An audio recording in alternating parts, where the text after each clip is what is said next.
Sasadak ang mga balakid sa daan parang hindi malagpasan. Tumingala, sa bituin ng karunungan. Pag sinabing biyuan nyo, hindi yan uurungan. Dugong asun, ating tinataglay. Ilapas mo sa baon, talent kong ibinigay sa tinadya suma. Kumbaga, iba ka sa kanila kung di ka niliwa. Patuloy niyan, kanta.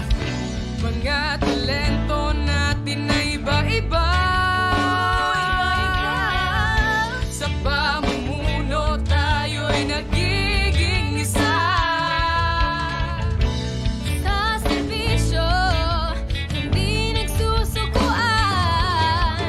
Kahit di na kaya, ay kakayanin pa.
I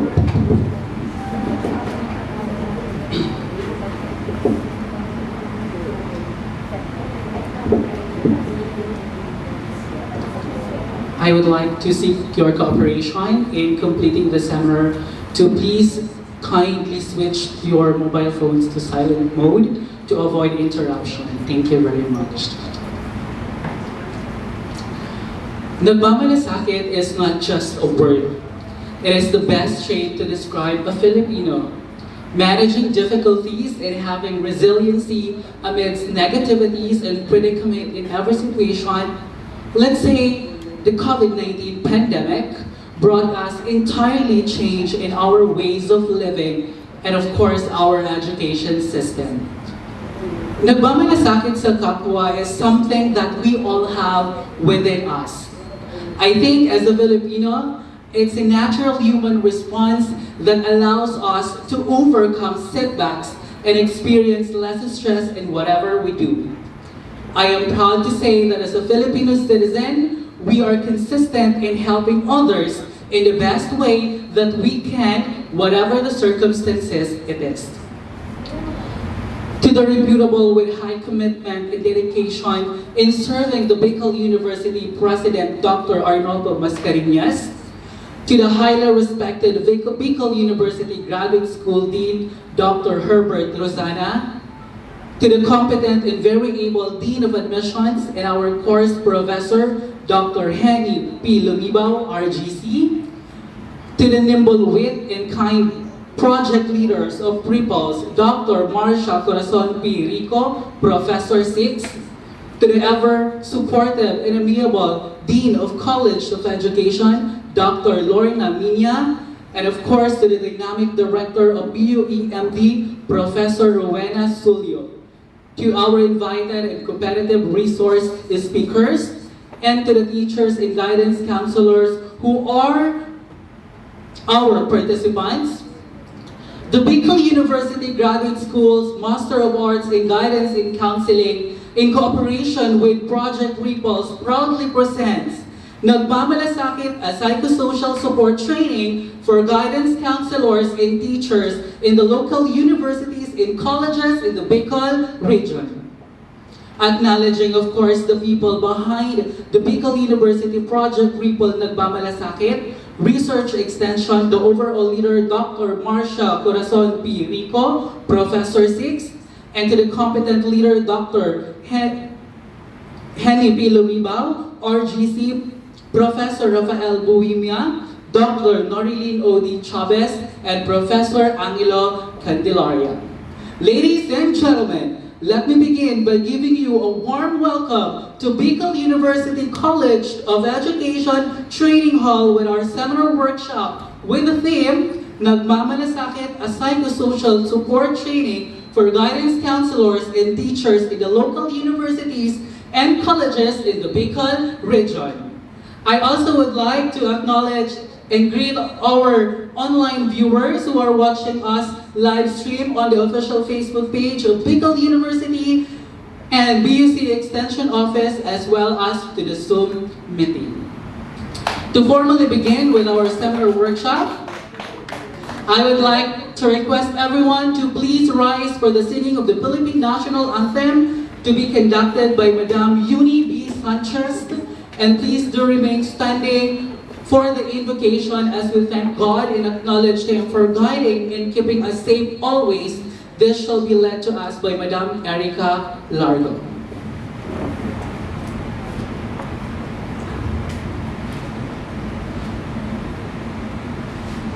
Mga kababayan, ang pambansang awit ng Pilipinas. Sa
Let us bow our head and put ourselves in the holiness of God, the Father, the Son, and the Holy Spirit.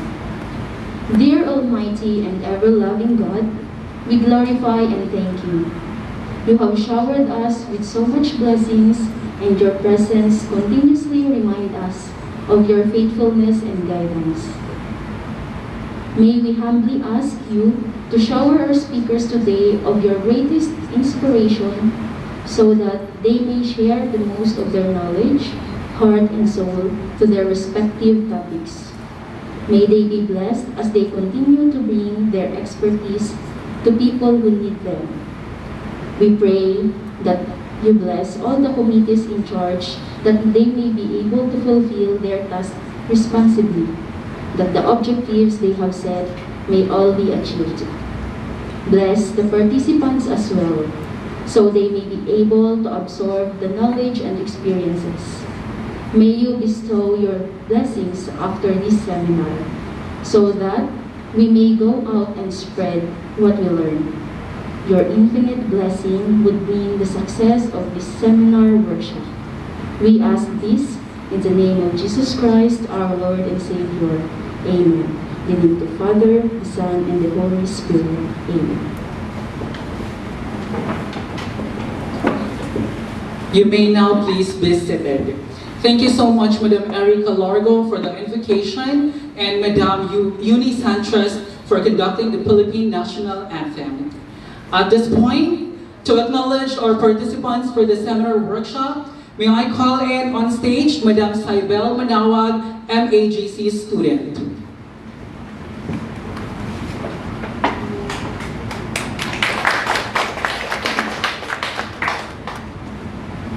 Good afternoon, everyone. Thank you for being here with us. To everyone who are watching us via Facebook live stream on the official page of Bicol University and BUCE Extension Office, as well as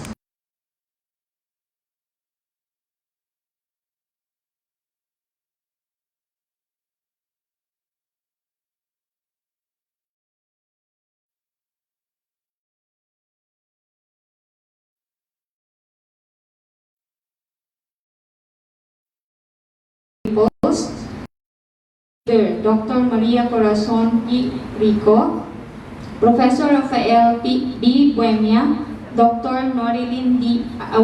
Chavez, and Professor Angelo Candelaria, who are behind helping us to achieve this knowledgeable and interesting endeavor.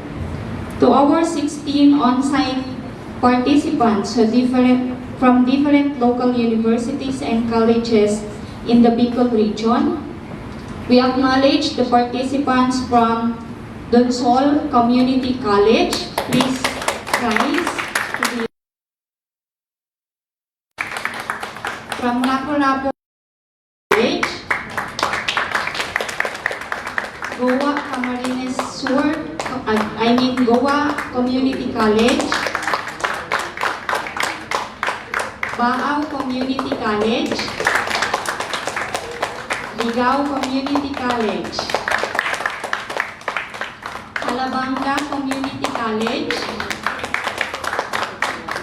UAS Community College, Community College of Manito, and Bibon Community College. Thank you for coming to our seminar. A special thanks goes to my hard-working classmates who have given their full effort in achieving the goal, as well as the encouragement to make this activity a success. And last but not the least, I thank God Almighty for His blessings, without which the completion of this training would have been possible. Once again, good afternoon and enjoy this seminar. Thank you so much, Ma'am Saibel Manawag, for acknowledging our participants. Again, isang masigabong palakpakan po. Despite the bad weather, natuloy pa rin po. Yung lalo na yung mga malalayo, especially from those Camarines Sur. and Calabanga. Thank you so much. Of course, to our online participants, you will see the link on the screen. Because we are live stream now, you can see the link on the screen for your attendance. You may now access it and register. Please make sure to provide your email address in your registration because we will be sending the evaluation form to your email for your responses after the seminar. For you to be able to receive the certificate of participation. So right after the seminar, you will have the evaluation for that, and after you respond to our evaluation, automatically you will receive your certificate. Thank you so much. To deliver her word of welcome message, please join me in welcoming the Dean of College of Education, Dr. Lorna Minya. Please turn your attention to our screen for her virtual message. Please give her a round of applause, please.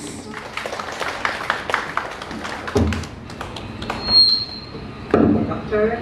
Herbert Rosana, the Dean of the Graduate School, to Dr. Henry Lumibao, the professor for this MHGC class is sponsoring the activity, Dr.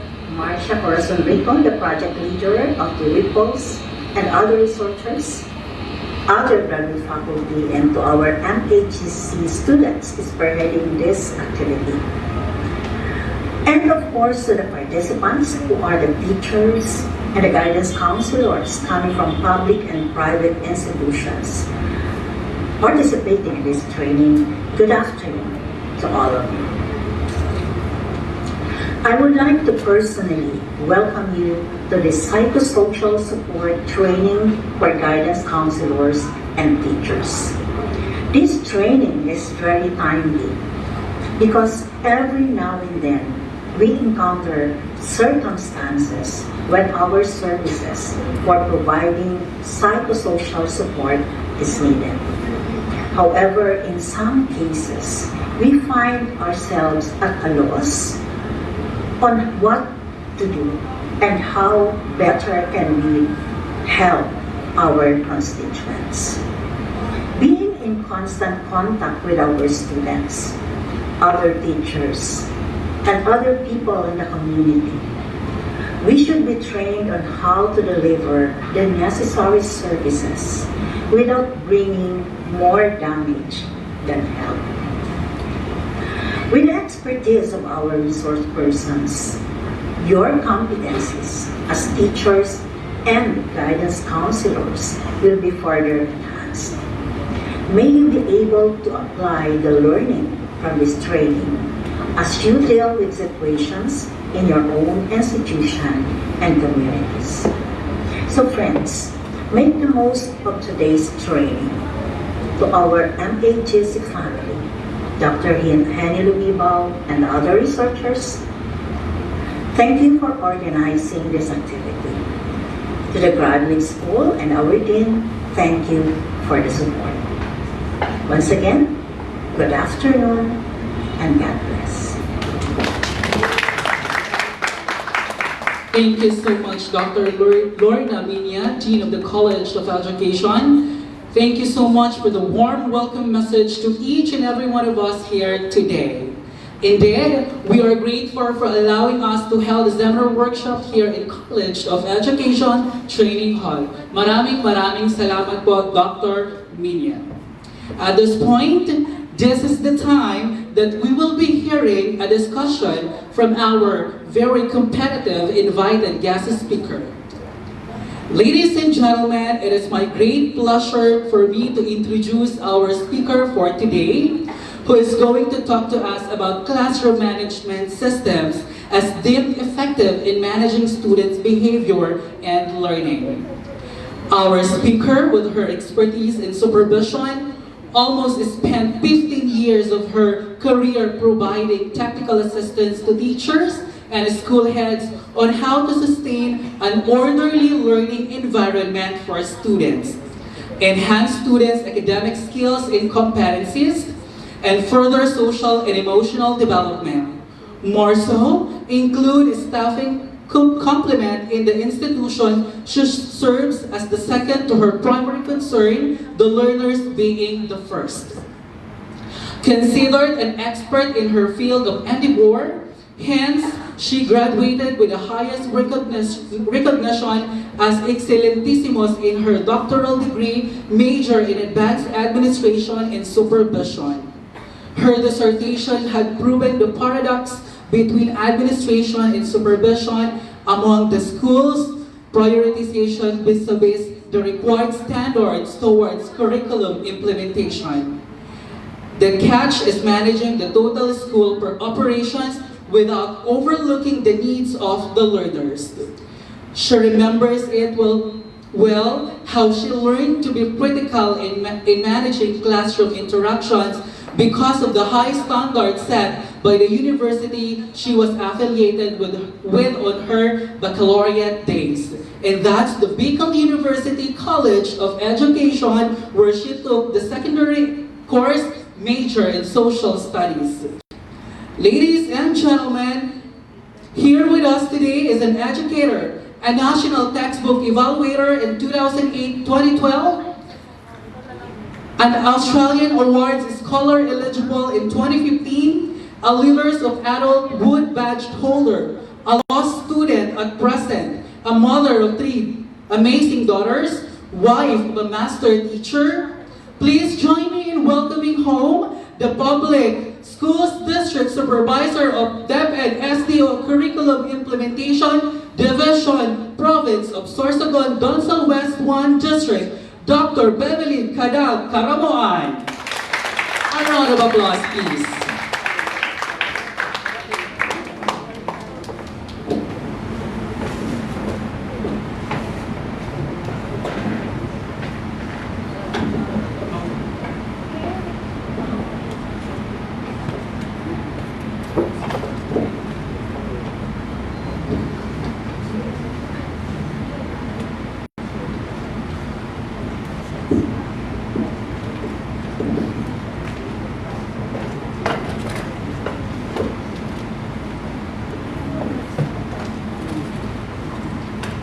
Good afternoon.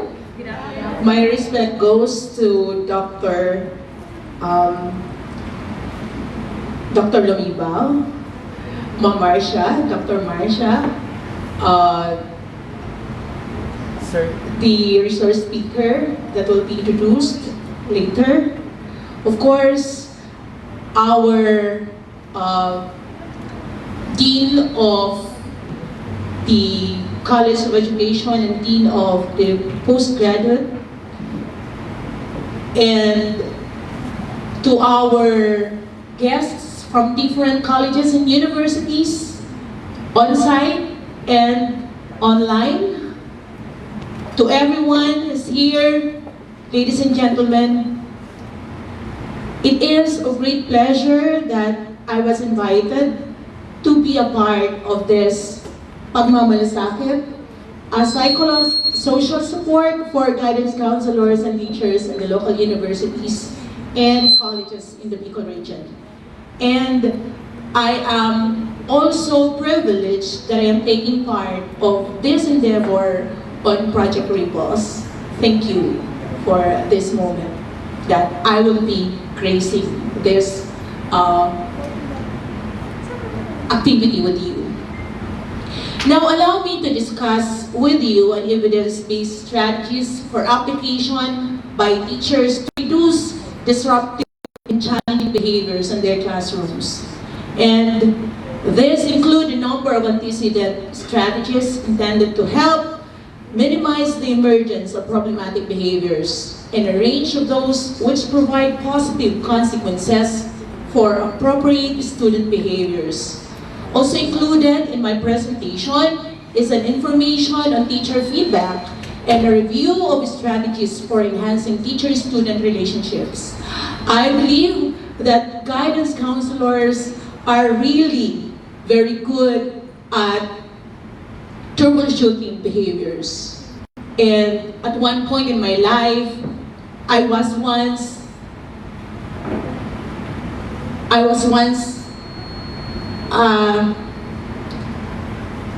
I was once sent to a guidance counseling back then, but it was not me, but a group of students. And I know how the guidance counseling really troubleshoot or manage behaviors of our defiant students, of our unruly students, and those who are disengaged students, especially in classroom situations. So, in these presentations, I would like to bring about 4 important keywords: the nature of development, behavior management, evidence-based, and interventions. Now I would like you to look at the picture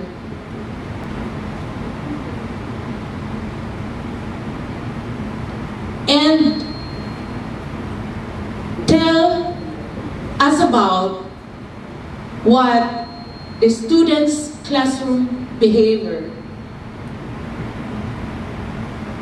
And how do you think teachers contribute to poor behavior, and what can they do to avoid it? So it looks like, from the caption, it looks like that you have everything under control. Teachers are supposed to be in control of their classroom condition and or situation. So we can see from that picture that behavior problems in the classroom increase the level of stresses for both teacher and pupils, disrupt the flow of the lessons, and create conflict between learning objective and the processes of learning. And they also change the classroom dynamic as the focus of attention shifts from the academic tasks at hand to the distractions caused by disruptive behaviors. Typically, 1 or 2 pupils are identifiable as problems. Sometimes they act in ways that compound management difficulties by inciting each other and possibly others in the class into disruptive activities. And this usual response to problematic behavior is to identify the child or the children involved as the problem, to focus on them as a source of trouble, and to devise strategies specifically to deal with their inappropriate behavior. So, but to those who we believe that individuals, we only focus on the individuals, that's not just the case. Because when we do, it may lead us to ignore examination of systemic problems in teacher-pupil relations, the management and teaching styles of the teacher, the curriculum and the skills required by students to access it, the order in which activities are scheduled, and a whole host of other aspects of classroom and wider school ecology. Now take a look at the next picture. You see, this is a classroom which is said to be an environment with its own ecology, including the teacher, the pupils, and their interrelationships. The next picture would also tell us about those available resources, the equipment, the books, and the range of activities, which all interact to influence the behavior of the room's inhabitants. So both teacher and pupils bring into class experiences and issues from the wider ecological systems in which they live and function. Remember that education begins from home, and children learn from their community in the wider world. So, behavior often depends on context. Context includes not only the immediate situation, but also aspects of the larger setting in which people live, the extended family and neighborhood, the cultural group, and the socio-economic group. Now we may ask why some children are unruly.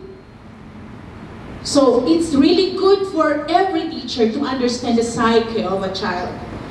If the child is not in focus, what does it mean? He might have difficulty to process information. Now, if the child is constantly getting into argument with other children, that could be telling us about their socio-emotional development or maybe their own home orientations. It also has to be remembered that children bring to school all sorts of concerns, distress, reactions, and patterns of behavior established, permitted, and supported outside of the classroom. So children may even discriminate the behaviors required in a variety of settings and thus can learn to behave differently if appropriate and desired behaviors are signaled. Encouraged and supported in any given setting, it also needs to be assessed against the background of the environment in which it occurs. At one point in my life, when I was having my rounds, monitoring the classes,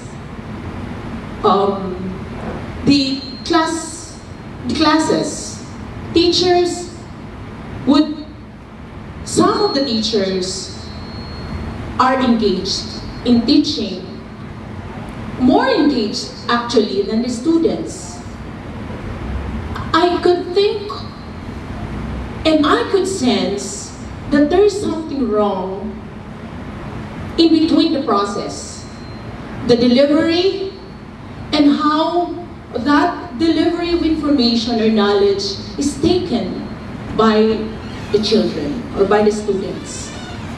So, to the point that I actually scheduled that teacher for a formal classroom observation. And then, that was the time that I was seated at the back without making any noise because I don't want to distract the pupils. However, the children are not really, the children were not really influenced by my presence. Takbuhan sila habang nagtuturo ang teacher. Si teacher naman panay.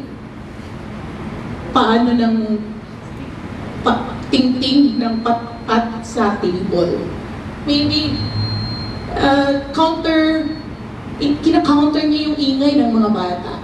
So, that's not very effective when they are making loud and you become louder than them.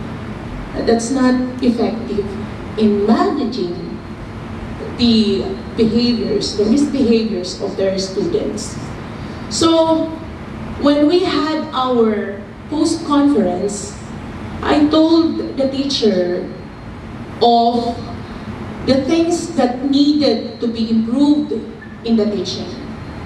What would be her realization on the teaching, where the objectives met or achieved or not. Sabi niya sa akin, hindi ko talaga ngayon, ma'am, yan nasasaway kasi napakahirap ng grade 2. Kaya, buti pa kaya, ikaw na muna magturo. So sabi sa akin, ako ang matuturo. Sige, ano ba ang subject mo mamayang hapon? Filipino. Ngayon, that was 10:30 in the morning, paalam ako sa kanya, ginawa ko ang lahat, nag-prepare ako ng mga materials, I made a setup, a lot of activities for the children because that was an antecedent strategy that I need to do in order to capture the attention of these unruly children. Kaya nabaliktad ang sitwasyon eh. Imbes na siya ang mag-observe, siya ang observan ko, ako ang observahan niya. Now, I just don't want her na walang ginagawa. Her nothing to do. So, I told her, sige ma'am, this is the observation notes. Kindly take down all those things that I am doing while I am executing the teaching in Filipino. So, baliktad. Siya ngayon ang nag-observe sa akin. And then, when I do the processing, ako pa rin ang nag-manage para malaman niya na napakadali lang palang turuan ng mga unruly children. You know what? Children, when they are exposed to different activities, not that the usual activity, the traditional one, when you do teaching, of course, that can have an impact to their learning because kuha mo ang kanilang attention.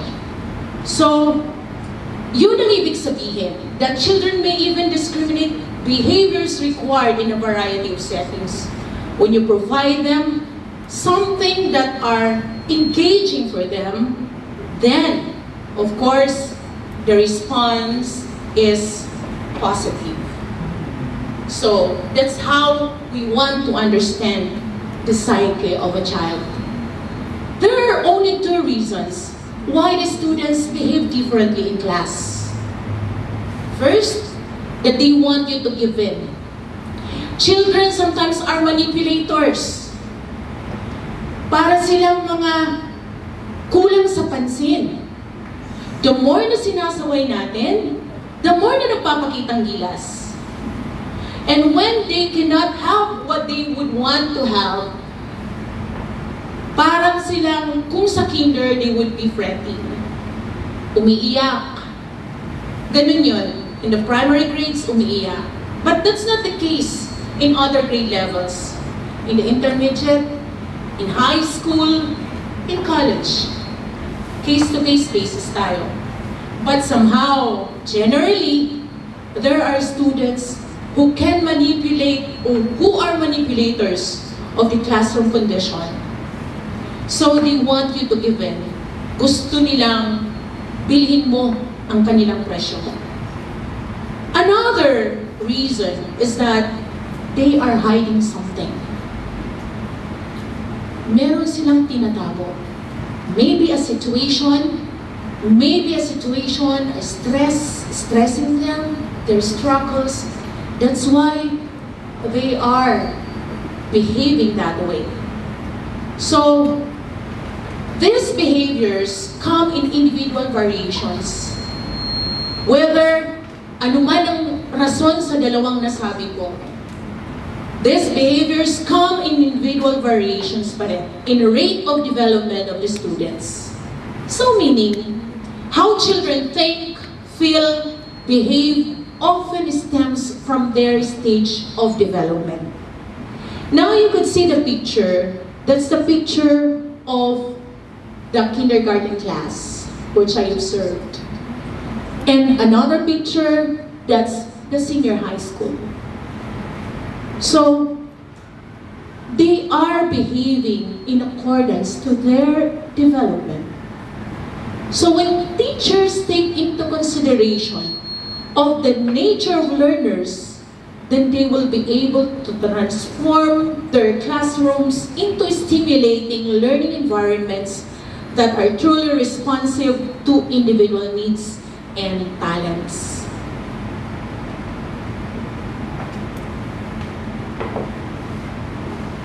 So when we are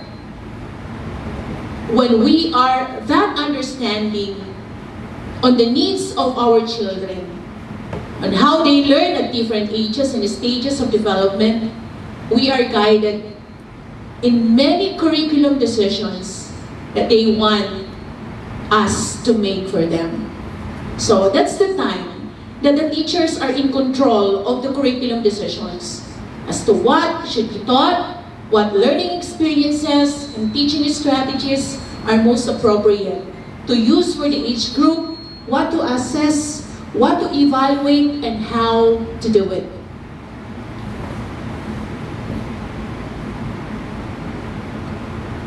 So, in the process, we expect change.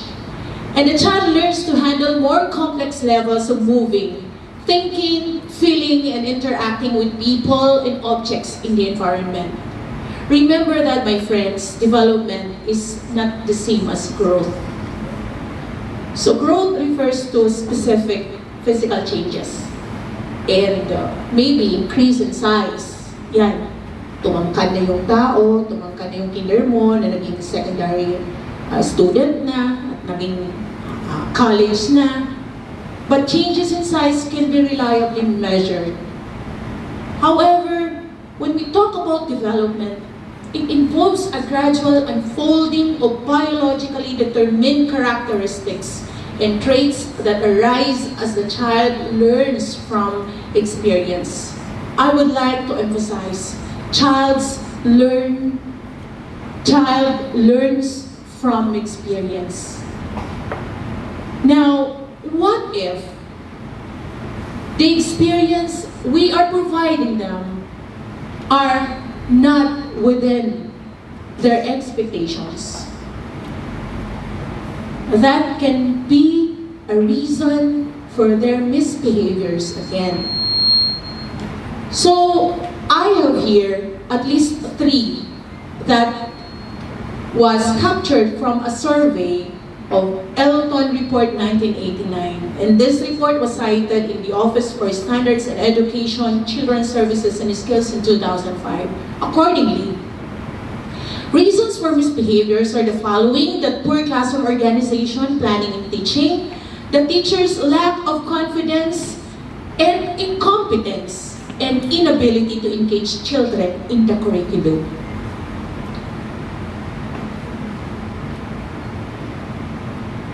So, also, in a study conducted by Kern and Clemens in 2007, they identified factors which have been found to contribute to a positive outcome, that effective teaching and positively functioning classrooms with low levels of disruptive behavior require planning and consistency.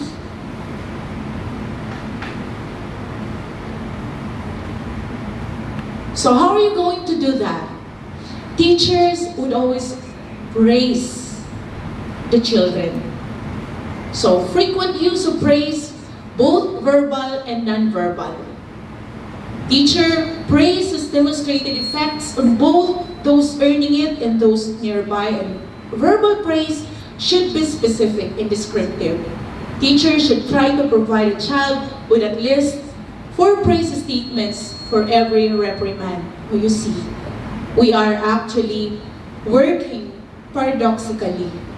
Instead of reprimanding them, we need to praise them on their good qualities. We see through their good qualities rather than those which lead them to behave indifferently. So all students to have the required entry skills and ability to successfully engage in their activities. Sabi dito, because disruptive behavior is often associated with learning deficits, task difficulty needs to be monitored. So we need to keep track on these behaviors. Kung may nakita tayong isang problematic na bata, hindi natin dapat i-treat yun ng isang araw lang. We really need to keep track on the records. We actually make profile of them, right? So, especially that when we do the profiling of our students, we connect with their parents. We consult their parents also, so that we do the follow-ups at home. So, participation in learning can only follow successful access to the curriculum and encouragement to sustain the activity. That's why we can be able to at least be in control of our misbehaving students. So, we provide them opportunities to respond and participate in the classroom activities. To use the materials and to respond to requests must be inclusive of all children in the class. So at least we are recognizing their presence. We are also giving them respect. Hindi pwedeng authoritative lagi ang isang adult caregiver. Hindi pwedeng authoritative ang isang teacher. We pay respect to the needs of our children, and sa elementary setup po kasi, nakaabang na doon ang mga materials na walang mga kakayanan ng mga bata. That's why sometimes if children are not engaged in the activity, may kakulangan sila kasi. So the teacher may provide. So we also recognize strategies in order to increase engagement of all students, to include that having everyone write answers to some teacher questions rather than just stating one correct response. So we are providing opportunities to speak in class. So one versus many. We provide questions as possibly giving us the answers with not only with one possible answer, para lahat na-accommodate natin. So, to that, yung bata engaged sa'yo. So accordingly, physical environment is also an important factor that will help students manifest their behaviors. Sabi nga, sa seating arrangement pa lang, unang pasok mo pa lang, kapag ka kita mo na agad kung ano ba ang standard o ideal classroom setup ng isang kindergarten. Ano ba naman ang setup ng isang nasa higher grade? At ano ba ang setup ng classroom ng nasa secondary? Kasi usually, kapag ka ang mga mag-aaral na ang nagmamanifest ng kanilang sariling upuan, sariling posisyon, so nawawala ng order sa loob ng classroom. So, accordingly, in a seating arrangement for older students, 10 years and above, the seating in rows works better than group seating.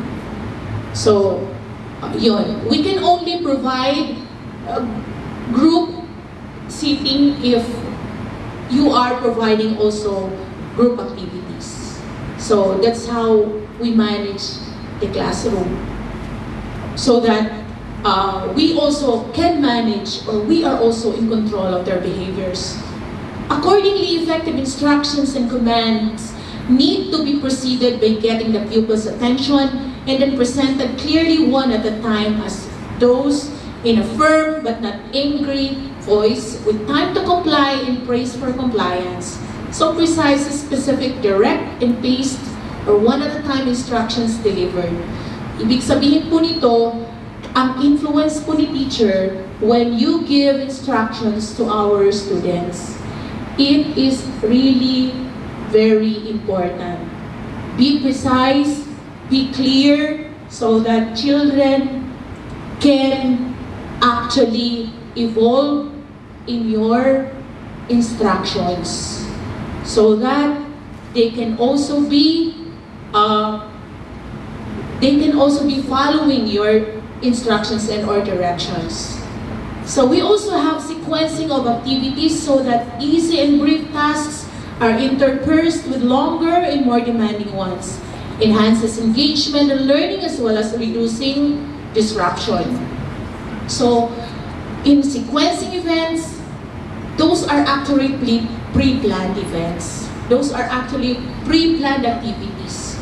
That's why hindi nagiging magulo. Very systematic na yung delivery natin sa kanila. So, walang nakahang na moment. And then, we also have pace of instruction. It's best if it is brisk.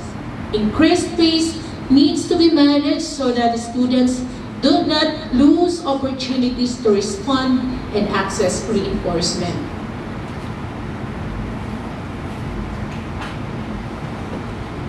So we also have choice and access to preferred activities, increases engagement, and reduces problem behavior. So we may use the special interests of our students as the basis for activities that we can design for them. Significantly, that may increase the engagement. So while these elements may each present as common knowledge to teachers, the consistent and the skilled application of them as a systematically used package of effective teaching strategies is what increases the probability of enhanced learning and reduced problematic behavior. And to assist you teachers with particular management problems, it is sometimes necessary to implement specific interventions. So we are to determine what specific intervention is applicable to our individual learners. Now I would like you to watch how this teacher is in control of her class. After watching the video, we could deduce what kind of classroom do we also have in our respective schools. If we do have the same or we have a different setup.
During work period 1, children work in small groups, in pairs, or individually on either teacher-assigned or child-initiated activities.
So that's a very short video clip on the classroom management skills shown by the teacher. And it's very effective that in the tasks provided in the curriculum, there are exchanges of thoughts between the students, the pupils, and the teachers. And they are able to develop more appropriate modes of interaction, including, of course, the use of praise and positive comments. That could be an important way of reducing challenges and increasing on-task behavior. So we also have this prompt rehearsals, modeling of appropriate responses, aside from the performance feedback. So the teacher is into classroom-based training. And that training has identified targets. Ano ba yung kanyang nais na i-achieve on her lesson that day. So planning exactly what will be done using a clear and simple guidelines, directly observing and engaging with a teacher through prompts such as sabihin ni teacher, try this, remember that, do that. But you see from the video, seldom did the teacher do the instructions. The teacher only let the pupils manipulate those teaching materials available in the classroom. So another strategy is provide class-wide incentives. So we are very aware of economic token rewards, incentives, parang ganyan. For every good deed or behavior, transition management, using rules, signaling, and positive consequences, all represent options. So let it be available in our managing the classroom so that in turn we are able to manage behavior of our students. We also have these good behavior games. This is very applicable, of course, in the elementary. In secondary, you can do another form or many different ways should be available dapat. Pwede kang gumawa ng nababagay din para sa edad nila. So, what kind of games can you give or can you provide our students? And we also have this noise management game. Pero iba kapag ka naging tahimik ang klase. Iba ang ibig sabihin nun. Iba ang ibig iparating nun. So we only have to reduce the noise levels in the classroom.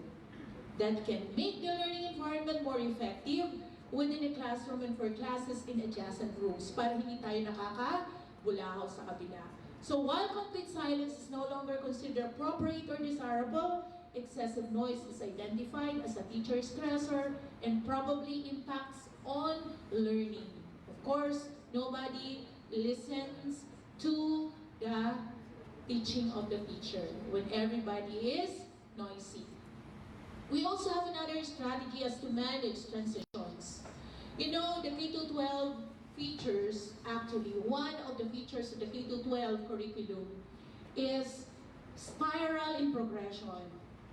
I believe that the college is also having the OPE for the K-12 curriculum or program. So, spiral in progression, that means a little of something, a little of everything. Kaya kapag kami isang grade 1, pumasok, first grade 1 pa lang siya, ang kanya lang napag-aaralan ay ako at ang aking pamilya. So within the limits of the home relationships that the child has. And then pag grade 2 niya, ano lang kanyang dapat na pag-aralan? Ako at ang aking pamayanan. So it's leveling up. Pag grade 3 niya, ano lang kanyang pwedeng pag-aralan? Ako at ang aking bansang Pilipinas. Hanggang pumunta na tayo sa mga bansang Asyano, pumunta na tayo sa pag nag-college na nandun yung basic world history, ganun, di ba? So, ibig sabihin, a little of everything, kasi pinapa-experience na sa kanila sa mababang grade pa lang kung ano ang kanilang dapat malaman in total package ng kaalaman sa that's how we manage transitions. That's how the curriculum is in its package. However, the one to manage the transition is the teacher. And we also have another strategy as to enhancing engagement. When you enhance engagement, dapat, di ba, sino ba naman ang hindi mai-engage sa isang teacher na laging nakasmile? Tama? Sino ang hindi mai-engage sa isang teacher na laging kalma lang? Sino ang hindi mai-engage sa isang teacher na napakabait? Sometimes, our being silent, tunog pa lang ng sapatos mo, wala na sila agad ingit.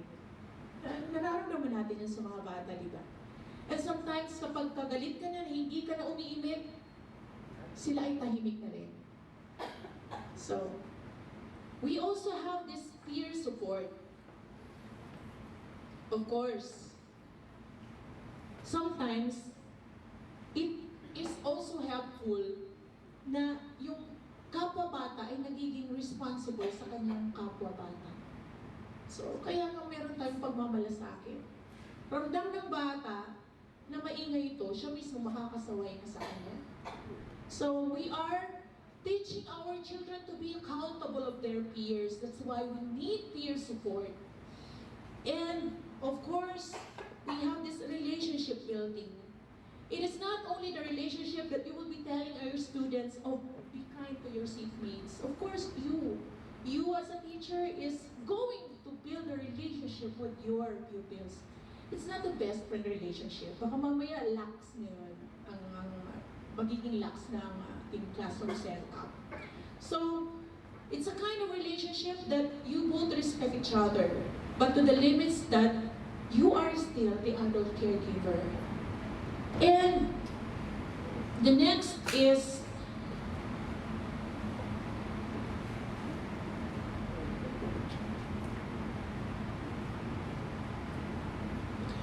I also prepare what about managing behaviors during remote or hybrid learnings. Alala natin, meron din bang dapat i-manage na behavior na naka-online din naman? Hindi naman natin nakikita ang enroll yung mga student natin. So, hindi natin alam na yung mga mag-aaral natin, kapag nag-online tayo, pinag-uusapan tayo ng mga yan.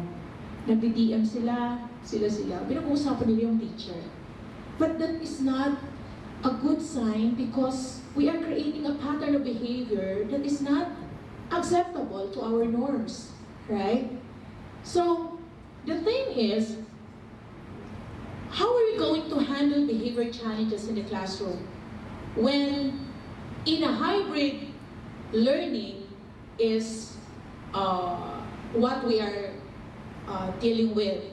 So, the past years of the pandemic times, that gives us actually the opportunity of managing our classroom, of managing our class in the context of online setup. So, these changes and uncertainty during the pandemic make things even tougher. So, because the setup of learning has changed. So, as a teacher, we have to reduce behavior issues. May mga behavior issues tayo na assimilate doon sa, o nakikita natin doon sa pag-deliver natin ng instruction online. Sometimes, following directions. Diba? Yung distance natin, yung outburst nila, yung sometimes the way they respond to us na wala ng galang, puwa-topo. So, meron nga di bang nag-post na sa Facebook na yung kanyang pagiging teacher ay nagdidemand siya ng respect. Kahit paano, yung anak ay ginamayan yung kanyang tatay because of the disrespectful students online. That experience na pinagsalitaan ng masasama yung tatay. So, ang tatay teacher, pinag-uusapan siya ng kanyang mga estudyante online. So, how are you going to make or to manage that kind of setup, that hybrid learning? First, kanina nakita natin ng MC, nag-set ng clear expectations. So, we post on-screen visual classroom rules. We prepare our students for transitions. We use when and then statements to clarify expectations. So, we also rely on routines because it is important that during this time of change and uncertainty, kahit sabihin na natin na back to normal na tayo, but then we are still restricted to some concerns. So especially that we could hardly predict our students how consistent they can go a long way in promoting compliance. So we rely on routines. We also have to use selective attention. So positive relationships are built on positive interactions, and there are several ways that we can promote positive relationship with our students by directing our attention. And your attention is a very powerful tool as a caretaker and educator. So we also provide choice and autonomy. So defiance is about seeking control. We see more bids for control from our kids when things seem uncertain and out of control like they do now. So sa amin po kasi, meron din po kaming tinatanggap na mga online students, especially those which we identified as not really misbehaving. Nagkataon lang na during the pandemic, nagkaroon na sila ng mga asawa. So, we provided them online. Yung iba naman, nagtrabaho sa Manila dahil sa pangangailangan, we provided them online at their most convenient time. So, yun. We determine how students will earn points toward a reward while we provide them their own choice. We use labeled praise and describe positive behaviors in order for them to still be engaged at hindi dapat mag-drop out. We also need to build a momentum kasi habang interested sila, dapat nasusustain natin yon. These are pupils or students who are risk of dropping out actually, and provide lots of opportunities to respond. We use effective command, we provide context, we tell students what to do, we catch compliant behaviors. And of course, as teachers, we model enthusiasm and flexibility. We always do that adjustments. No, we always do the adjustments. And we always provide antecedent strategies. This involves pre-planned, intentional use of classroom behavior management procedures that reduce the likelihood of problematic behaviors occurring.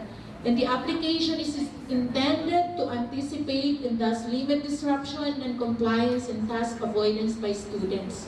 So, when we do the antecedent strategies, we already have a concrete plan on what to do by today until Friday.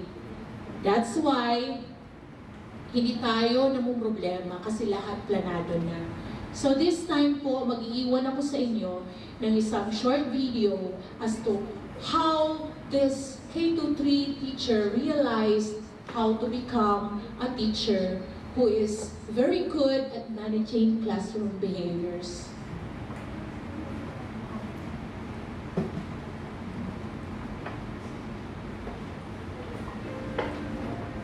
As an early grades teacher, I have learned that to be able to create a positive learning environment, number one, we should know our pupils, our learners. It is a must for teachers to know the developmental characteristics of the learners and really get to know each one's uniqueness. In this way, we can easily contextualize their learning and eventually build an environment with built-in respect for each other. Second, communicate and collaborate. We will surely benefit from the exchange of ideas that we'll be getting from our co-teachers, our learners' parents, and other colleagues. Third, explore. Let us not be afraid to discover and explore our creative and resourceful ways. We will be surprised to find that there is always something new to learn that will help us improve our strategies and methods in creating our materials and preparing our classrooms. Fourth, enjoy the experience. The learners will surely enjoy their learning if we, the teachers, are also enjoying the experience with them. There is no other best way to promote positive learning other than having a positive view on the teaching and learning process. So lastly, learn. Do not forget to reflect and learn. For me, it is the best thing about our profession that while teaching our learners, we are also learning and growing with them.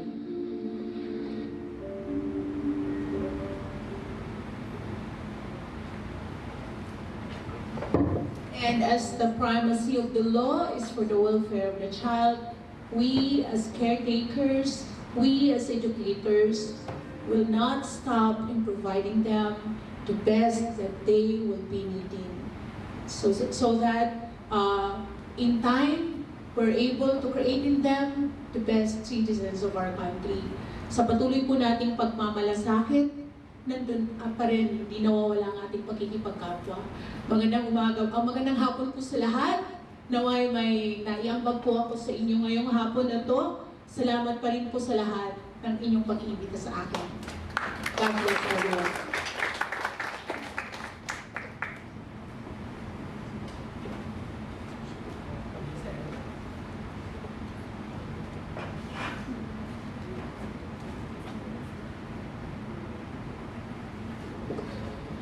Thank you, Dr. Bevelyn C. Caramoan, the Public School District Supervisor of Donsol West 1 District, Province of Sorsogon, for sharing with us your knowledge on how to handle those students who has difficult behavior inside the four corners of their classroom. Your prompt discussion regarding this topic is really helpful on the part of our teachers as well as to our guidance counselor.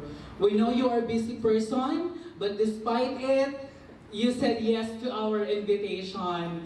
Palakpakan po natin si Madam Bevelyn Caramoan. And with that, we are truly grateful and honored.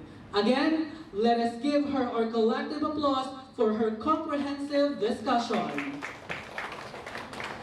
Okay, so by this time, since we are live on Facebook, we will be entertaining questions from our online viewers.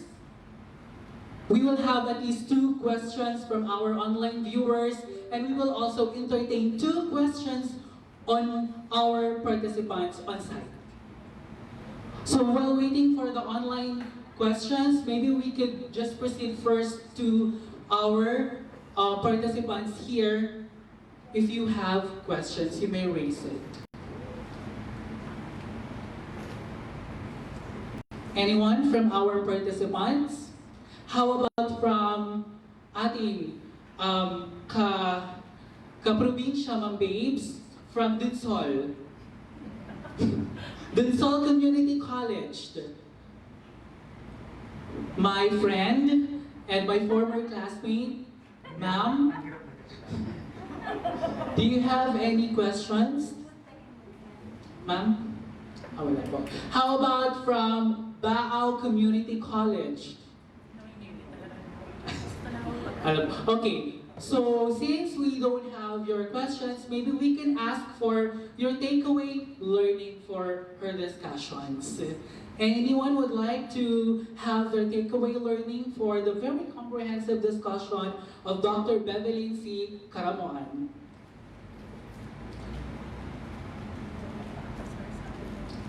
How about the representative from UAS Community College? Ma'am?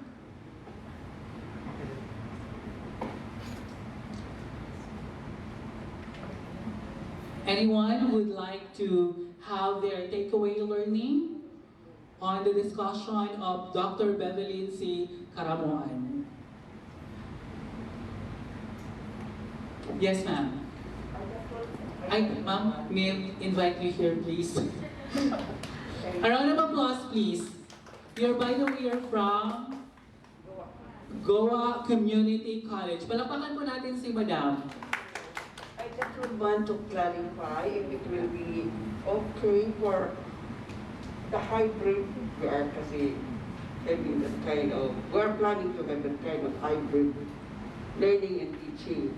So I heard, if I am right, na it could be have a specific schedule or no schedule at all. Will it be what is it?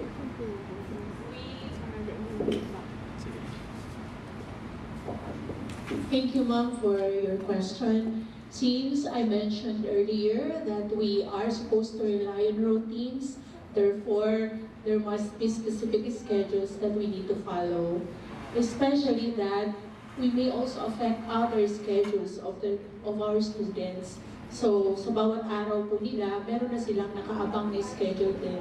Like, if they will be entering your class in what particular subjects, definitely there is that schedule to follow. Yes po, in a hybrid setting. Yes po. Thank you. Okay, thank you so much, Madam Babes, for answering the questions of the representative from Goa Community College. Again, palakpakan po natin si Madam. Maybe we could at least entertain one more questions or takeaway learning from the participants on site. Yes, ma'am. Are you raising your hands po? Are you just cold? Okay, yeah, it's really so cold. Recording in progress. Okay, how about from the representative from Madam?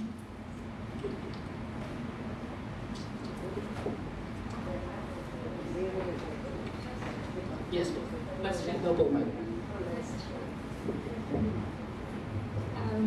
Ma'am, do teachers have trainings also when it comes to psychosocial support, other aside from this that will help them in managing classroom as well? Thank you so much, ma'am.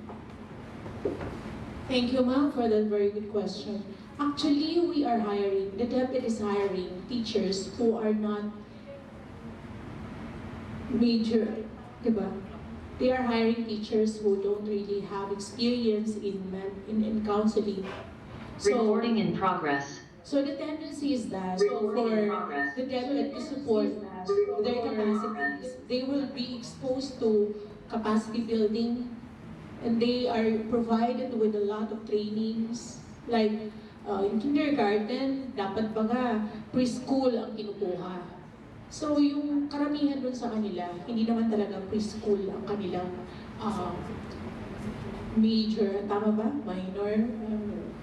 Di naman talaga yun ang kanilang line. That's why they are being exposed to different training, seminar workshops. So the DepEd has lots of programs provided to them.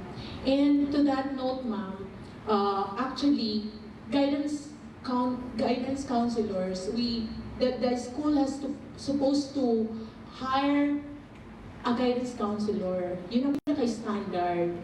And then, ang nangyayari sa secondary, meron lang isa, kinikater niya yung ilang libong mag-aaral, lalo na kung big ang school. So, hindi kakayanin ni guidance counselor. Kaya ginagawa po nun, mismo ang mga classroom teacher, as they are the ones directly in command of our students, they are being provided with the psychosocial support trainings. Okay. Thank you. Thank you so much. Thank you so much, Dr. Bevelyn. I do hope that Dr. Bevelyn were able to answer your questions, ma'am. But our course professor would like to answer also your questions. Let's welcome Dr. Henny B. Lumibao. Good afternoon. I'd like to address the question raised by the lady in green.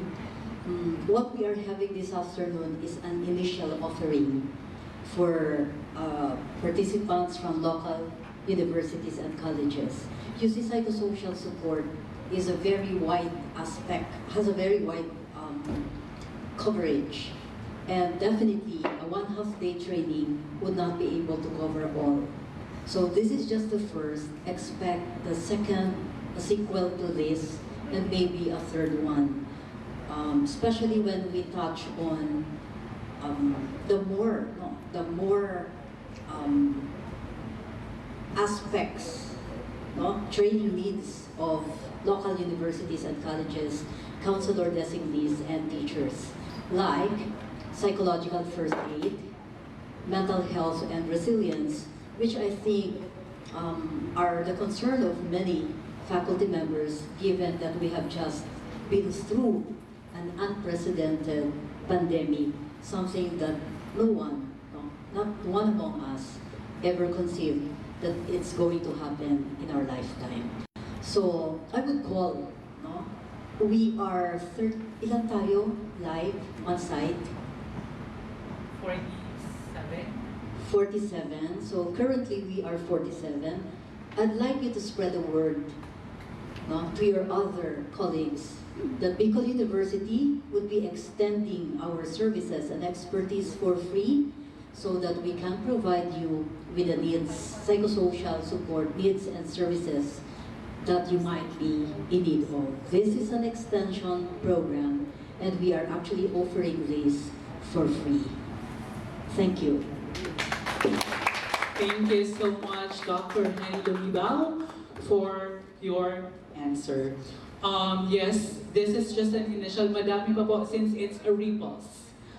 There's so much more to come po. So expect, I think, an invitation from the Bicol University, Project Ripples Extension. So at this point, I think we have already questions from online viewers, from our online viewers. Do we have Ma'am?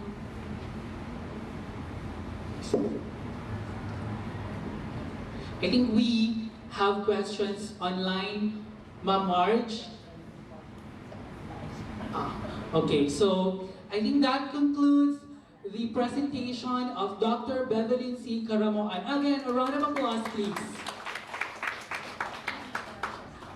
At this point, we will now award the Certificate of Commendation. To assist us to award the Certificate of Commendation to Dr. Bevelyn C. Caramoan, may I call in the presence of the following person. On stage, the overall leader of Project Ripples, Dr. Marcia Perico, Professor 6, the Bicol University Dean of Admission, Course Professor, and the Team Component Leader of Project Ripples, Dr. Henny P. Lumibao, RGC.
Let us move forward to our next speaker.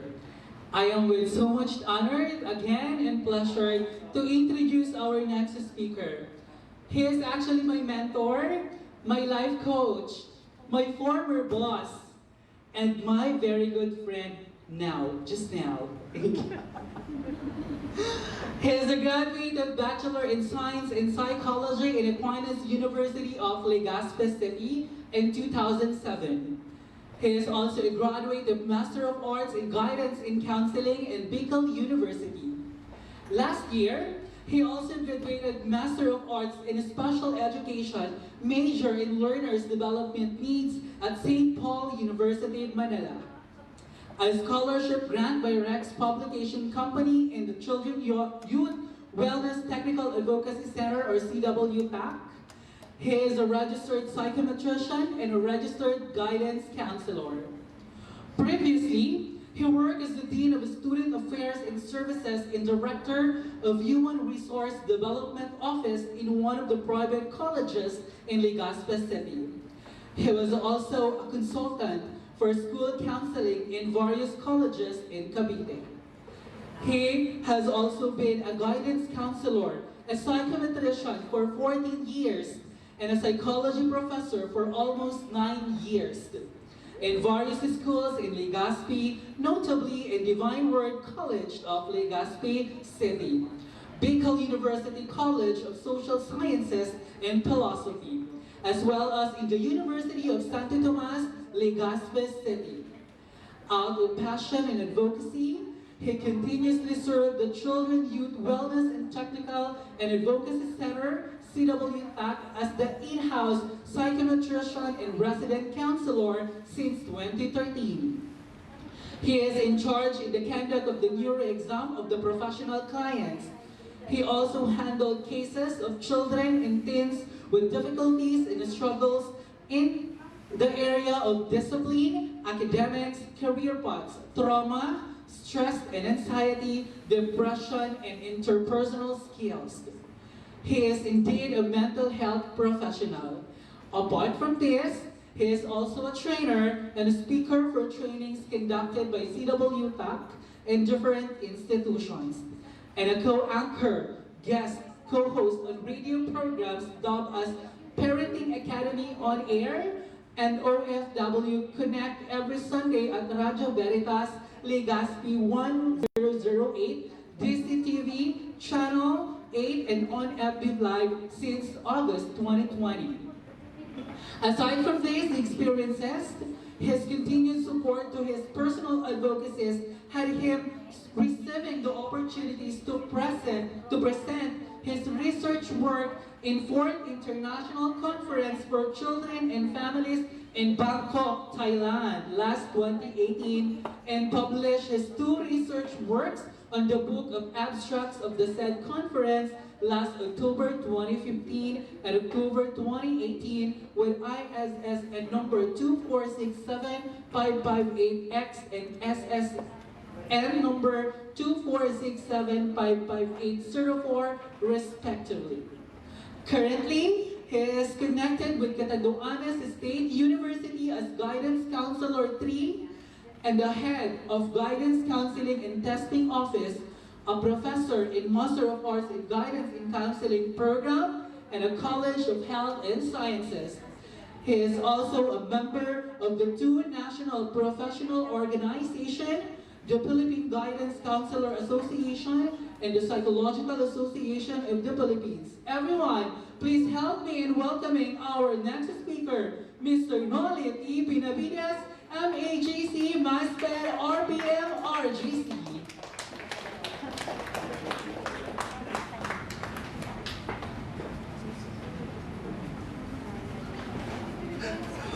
Good afternoon, everyone.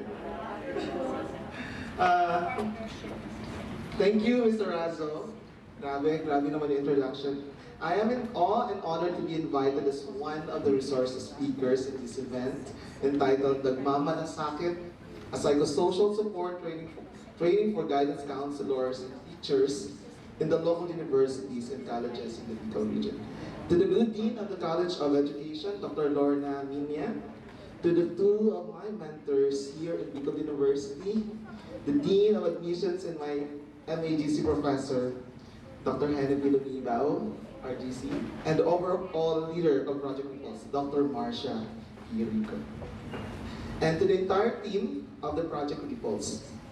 To my fellow resources speaker, Dr. Bevelyn Z. Caramoan, to the organizers and the participants of this event, both in person and online, Diyos makain hapon po sa inyong labas. Yun. Okay. So, yan. So, building resilience is my topic this afternoon. But before we proceed with the discussion, next slide please. I'd like to ask all of you, how are you feeling today? How are you today?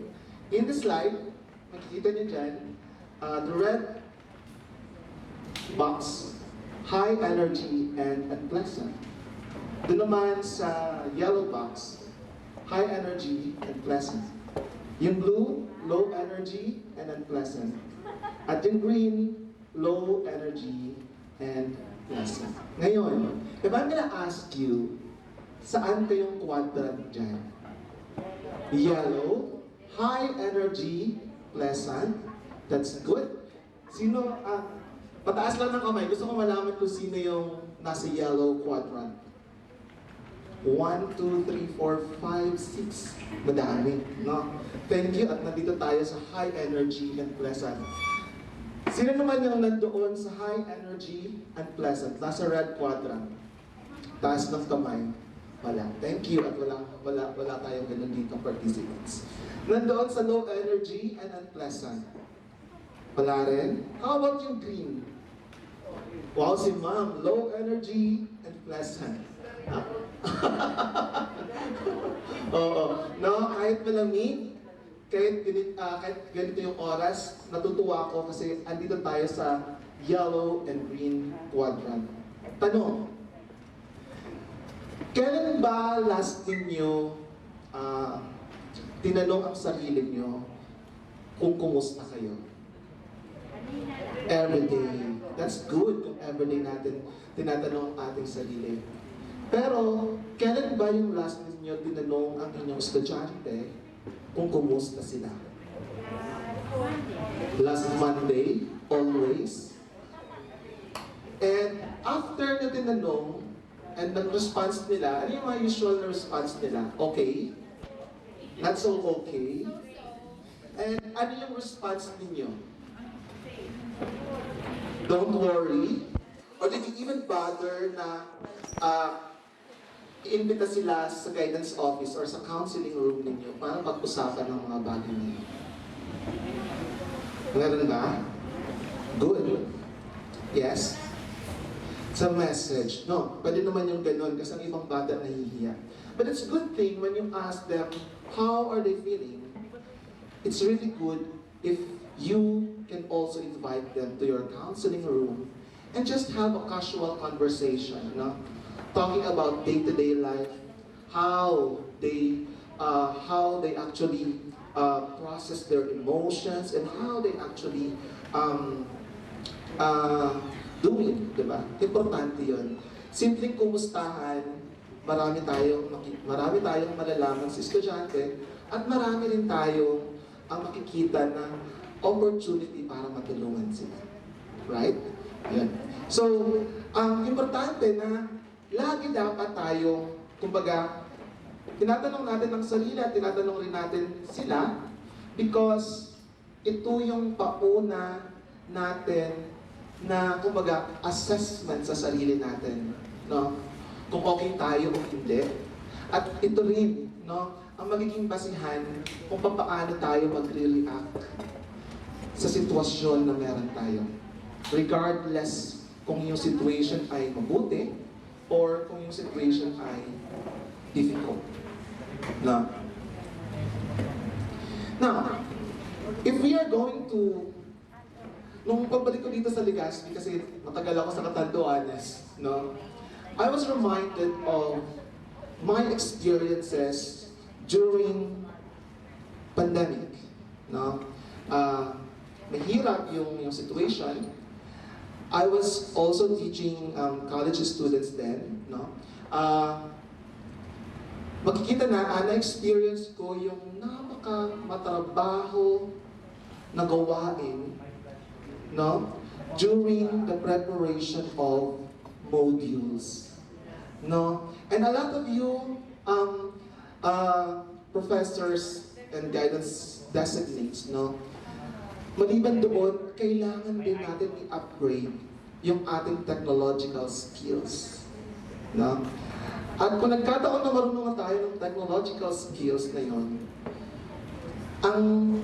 ang difficulty, isa sa mga difficulties na na-experience natin, kung mahina yung reception ng signal natin, especially when we do online counseling, right? So, mahirap siya. And kahit noon, kumbaga, yung kahirapan na na-experience natin noon, natatakot pa rin tayo, no? Na baka makontract tayo ng COVID-19. So, lahat ng yan pinagdadaanan natin, imagine, hindi pa tayo pwedeng lumabas. And yet, ang dami natin ginagawa. And the transition as well, nung magkakaroon ng vaccine, no? Ang iba natatakot, ang iba go na. Pero yung transition, series of transition yung pinagdaanan natin. Up until this semester, transition, di ba, na-experience natin when we return to in-person classes. No? Exciting at first, pero ramdam din natin na natatakot tayo or hindi tayo prepared. No? Sa ibang eskwelahan, ang classroom nila baka kulang. Sa ibang eskwelahan, yung excitement naman kumbaga sa ibang eskwelahan, makikita mo sa mga professors na sa mata nila yung excitement, no? Kasi manunumbalik na sa in-person. The same thing, makikita natin doon sa mga estudyante natin sa mata, pag tinignan mo, yung excitement na in-person na yung pagklase nila, yung enthusiasm, no? At mamimit na ulit yung professors in person and yung kanilang classmates. Nasa transition period tayo. Pero lahat tayo, kahit yun yung experience natin, ginagawa rin pa rin natin ng paraan. Now, imagine, nung pandemic at yung endemic, kung paano kayo nag-transition sa difficult situation ngayon. Na-imagine niyo ba? If you go back to those memories, naisip niyo ba kung paano kayo makakatawid outside doon sa pandemic at andito kayo ngayon? Yes or no? Yes. At naisip niyo rin ba kung gaano kayo katatag para harapin lahat ng difficulties na yun? Yes. That is, next slide. That is resilience. When we're able to bounce back, no, to the difficulties that we experience, bounce back tayo na maging okay. At kung paano natin, kumbaga, drive yung sarili natin, na maging maayos tayo kahit nandun tayo sa tumultuous situation. That is resiliency. Alam ko marami dito sa atin na mas experiensyado pa sa akin sa buhay, no? Alam ko kung paano yun, kumbaga yung journey ninyo, kung paano nyo itinawid yung life ninyo, yung pamilya ninyo, para makita ninyo ang sarili ninyo, nandito kayo ngayon. No? Lahat ng katatagan na experience ninyo, yun po, kung isa-summarize natin, resilience ang tawag natin dito. No? Ngayon, alam ko lahat tayo dito matatag, no? Maniniwala ba kayo? The fact that you are all here, no? Alam ko na at some point in time, nagawa niyo ng paraan yung mga pinagdaanan ninyo. Ngayon, ang tanong ko, ano naman kaya yung nagawa ninyo as guidance counselors or designated guidance counselor doon sa mga estudyante ninyo na nag-struggle sa academics or sa kanilang personal life? Meron ba? Meron. Okay. Mahaba naman siguro itong microphone. So, since andito lang naman tayong lahat, ma'am, punta ka na po dito. Opo. Mag-share po tayo dito ng mga nagawa natin, no? Sa ating estudyante, para yung ibang mga designated guidance counselors, pwede nilang ma-adapt, no? Kung ano yung mga nagawa niyong mabuti doon sa estudyante. Good afternoon, everyone. My name is Miss Farah Redoblado, Designate Guidance Coordinator of OWAS Community College. I just want to share with you my experience just recently. For me po, very challenging. Bakit po? We actually have this student. I don't know kung paano nyo rin i-handle po. And, kasi ako, tinawid ko. Itinawid ko po. Actually, it was just a story from when we had our mental health seminar sa school namin, together with Ma'am Alice, our Student Affairs Services Coordinator. We have this student, Bised Science student, first year po siya. And I was actually observing the students per se, their individual behavior. Then I was caught by the behavior of this student. Ano siya yung aligaga. So, my observations from first day, second day, third day, until hindi na ako nakapagtiis, tanungin, sino siya? Then all of a sudden, nalaman ko, may nananalaytay palang dugo sa akin at sa kanya. Hindi ko alam because magkaibang apelyido namin. But then, yun nga po, pareho kami may nananalaytay na dugo.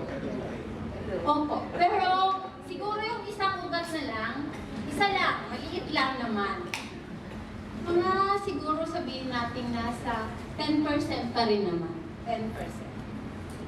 First, second, third. Nasa 4th generation, 5th generation na pala siya.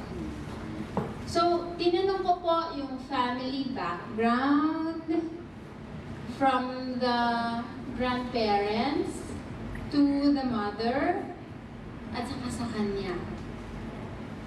So, pinatawag ko siya not only once, not only twice, 3 times. Just to confirm kung bakit siya ganon. All of a sudden, na-confirm ko that she has this actually anxiety attack. Di ko pinaano sa mga estudyante na ako nag-o-observe sa kanya, even doon sa kanyang pagiging NSTP officer and pagiging sports council officer. Gusto kong i-share kasi gusto kong ma-convince ko yung sarili ko na may nagawa ako sa kanya. Kaya gusto ko tong i-share kasi challenging talaga siya How would you handle a student? Nag-iisa siyang anak. Solo siyang anak, nakatira siya sa lola niya, bedridden, with a mother who has a multiple disability. Meron siyang auntie na nasa Japan, meron siyang uncle na nasa US, but then walang support. Walang suporta.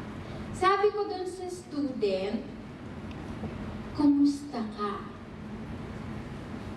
Kumusta ang lola mo? Kumusta ang mama mo? Because at the back of my mind, through, hindi ako nag-visit pero doon sa barangay nila, I actually asked people, the neighbors, kumusta sila? Ayoko kasi magpakita kasi pag nakita ko yung estudyante, malalaman niya na ako ay nag-o-observe sa kanya. That is why, tinatanong ko siya kung kumusta siya.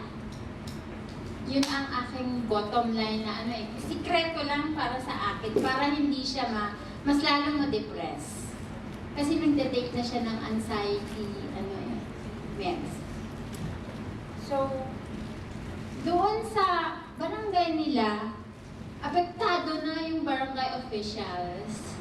It's all because may tumawag sa PNP na yung sitwasyon nga nung maglola, magnanay. Maglola, it's because ako siya nung nanay niya. So yun na yung nangyari. Talagang, ewan ko kung chaos ba yun ang tawag doon na sitwasyon. Pero hindi eh. As in, hindi ko man masabi nakakaawa kasi kahit hindi siya sinusuportahan, yung bata may ginagawa para sa sarili niya. Magaling siya in terms of communication. Magaling siya in terms of sa English. Magaling siya. So, nag-edit siya sa mga klase niya. Nagpapabayad siya. Ang tanong ko lang sa inyong lahat,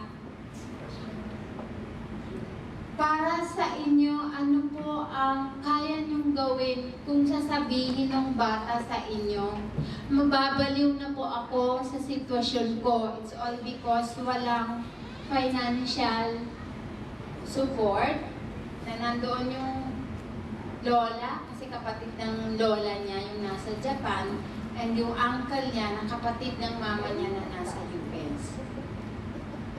Para sa akin, hindi naman siguro kailangan i-announce doon sa barangay na sila ay talagang ultimo, sorry kumakain tayo. Oops, nagkalat na doon nung nag-visit kami. Tapos yung mama niya, hindi niya alam na na-re-stroke pala siya. Na pati sa school, nadadala niya yung, basta nag-ano siya na makikita nyo kung kayo ay very observant na tao, keen observer, na meron something doon sa bata. Yung mga friends niya, tinatanong ko, at ang sagot, kaya nga siya minsan nabubuli. It's all because of bigla na lang siyang nagpapanik. How did you handle it? How did I, for this situation? Sinabi ko doon sa auntie niya at saka sa uncle niya. Kasi paano siya masusuportahan ng lola niya? Bedridden? Paano siya? Okay naman po. Opo, gustong tumulong. In fact, lahat ng santo tinawag ko para lang sumagot sa akin ng opo.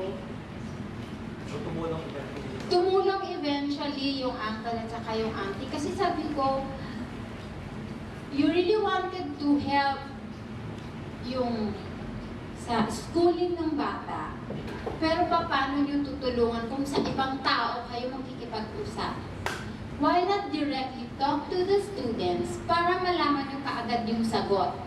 Na siya ba ay gustong mag-aral sa gusto niyong school na pasukan niya? Or sa gusto niyang school na papasukan niya kasi gusto niya yung course na gusto niya kuhanan. So yun po yung pinaliwanag ko dun sa immediate family nila. And it turned out na siguro sa iba, simpleng bagay lang. Pero sa akin, I know I did something right. Na natulungan ko siya kasi napa-oo ko, nagbigay na sila ng financial assistance. At hindi na yung bahay nila para ng okay na. Actually, naghahanap na kami ng caretaker doon sa lolang bedridden. At naghahanap pa ako ng caretaker doon sa nanay na multiple disability. Meron multiple disability. And siya, sabi ko, you don't have to worry about yourself because kahit able ka, you have to be grateful enough because your auntie and your lola and uncle agreed sa akin. Kasi ayaw niyang kausapin.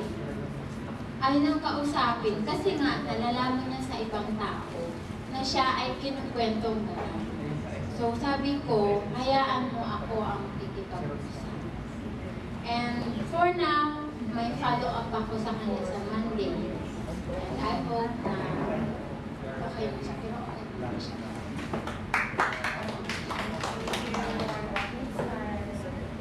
Thank you, Miss Farah Doblado. Palakpakan po natin si Miss Farah, no? Ang ganda ng kanyang, ang ganda ng kanyang response doon sa na-observe niya sa student, no? So, designated guidance counselors should not only be limited inside guidance office and counseling room, no? You can actually go beyond that, no? Observation, inobserbahan niya, kinausap niya yung bata, nagkaroon ng home visit, no? Nagkaroon ng background checking, kung kumusta yung bata, kumusta yung kalagayan, ano yung sitwasyon. And then eventually, may reaching out, no, doon sa kapamilya na pwedeng tumulong sa kanya.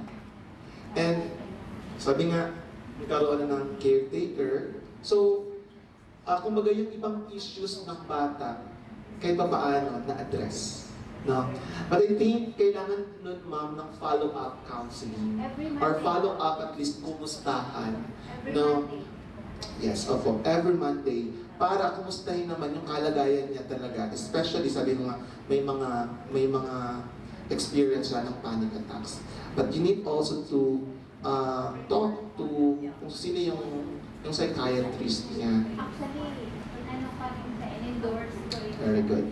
So you see, if we're going to help our student, hindi lang yung detalye, hindi lang yung background ng estudyante ang aalamin natin, kundi dapat meron din tayong linkages. Importante yon para mabilis natin kumbaga makahingi ng tulong doon sa mga professionals na talagang magbibigay sa kanya ng intervention. So, improve natin ang ating linkages. Any other best practices? You're looking at me and I think you want to share something. Tama, Osi. Good afternoon, talagang napilitan. Yes. Na-encourage na akong ituloy mo yung aking MEGC. Based po doon sa halos 2 years ko na pong experience is sabi ko nga sa sarili ko, nung time nung nag-stop ako, sabi ko parang ayoko na kasi hindi ko kaya. Kasi sabi ko parang hindi naman ako ganun katalino. But because doon sa mga nakikita kong result, doon sa estudyante na kasi college siya, doon sa community college, karamihan is mga parent or talagang walang-wala kasi free education po yung namin school. Kaya maraming nag-i-enroll. Tapos, ngayon pong magpapasukan is parang nagkaroon sila ng aftershock. Kasi ang akala nila is modular pa. Nung pagpasukan po is halos ilang percent ng estudyante gusto nang mag-give up sa pag-aaral. Kasi mayroong mga nanay, mayroong sabi nila magdadrop na ngaya ako. Magdadrop na daw sila. Sabi ko, papuntahin mo dito yung parents mo, yung asawa mo. Kasi sabi ko, alam kong matalino sila, magaling sila. Kaya nilang mag-aral. Parang natakot sila na face to face na tayo. Nasanay sila ng 2 years na more on modular. Karamihan na magdadrop is magsa-second year. Sabi ko, sayang naman. Nakapasok na kayo sa pre-education.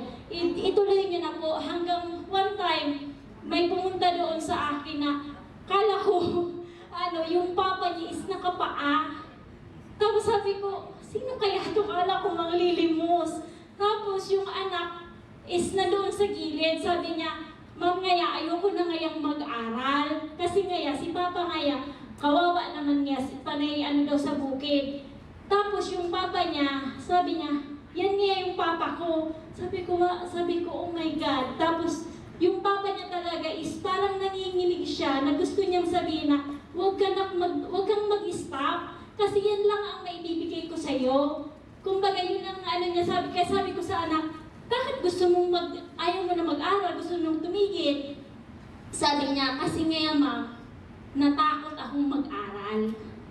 Hindi naman, totally sabi ng ama, kahit ngayon napakahirap, kaya ko ngayong i-survive yung pag-aaral ng anak ko. Kasi nga, kumbaga, masipag yung tatay. Ang sa kanya lang talaga is natakot yung anak niya. So, bali yung naging ano niya is, sabi ko, Bibi, itry mo lang na i-continue. Baka ano lang yan, na gulat ka lang. Pero sabi ko, i-ano mo lang, itry mo lang ng itry. Tapos sabi niya, sige, dami niyang alibay. Sabi ko, sige, sabi ko, i-help kita. Tulungan kita makahanap ng boarding house na malapit. Kasi sabi niya, walang malayo na yaman sa amin. O tapos sabi ko, pag hindi mo kaya yung lesson, pumunta ka sa akin, tutulungan kita. Tapos, nung sabi ko, hindi mo na kita bibigyan ng dropping form. 1 week, mag-usap ulit kayo ni papa mo, tapos tapos nag-text siya sa akin, Ma'am, babalik na ulit ako sa pag-aaral. Kaya ngayon, sabi ko sa kanya ng nanong, kumusta? Ito ngayon, Ma'am, kinakaya na. So, yun, hindi lang naman yung isa, madami pa sila. Kaya sabi ko, siguro talagang maging RGC ako dito.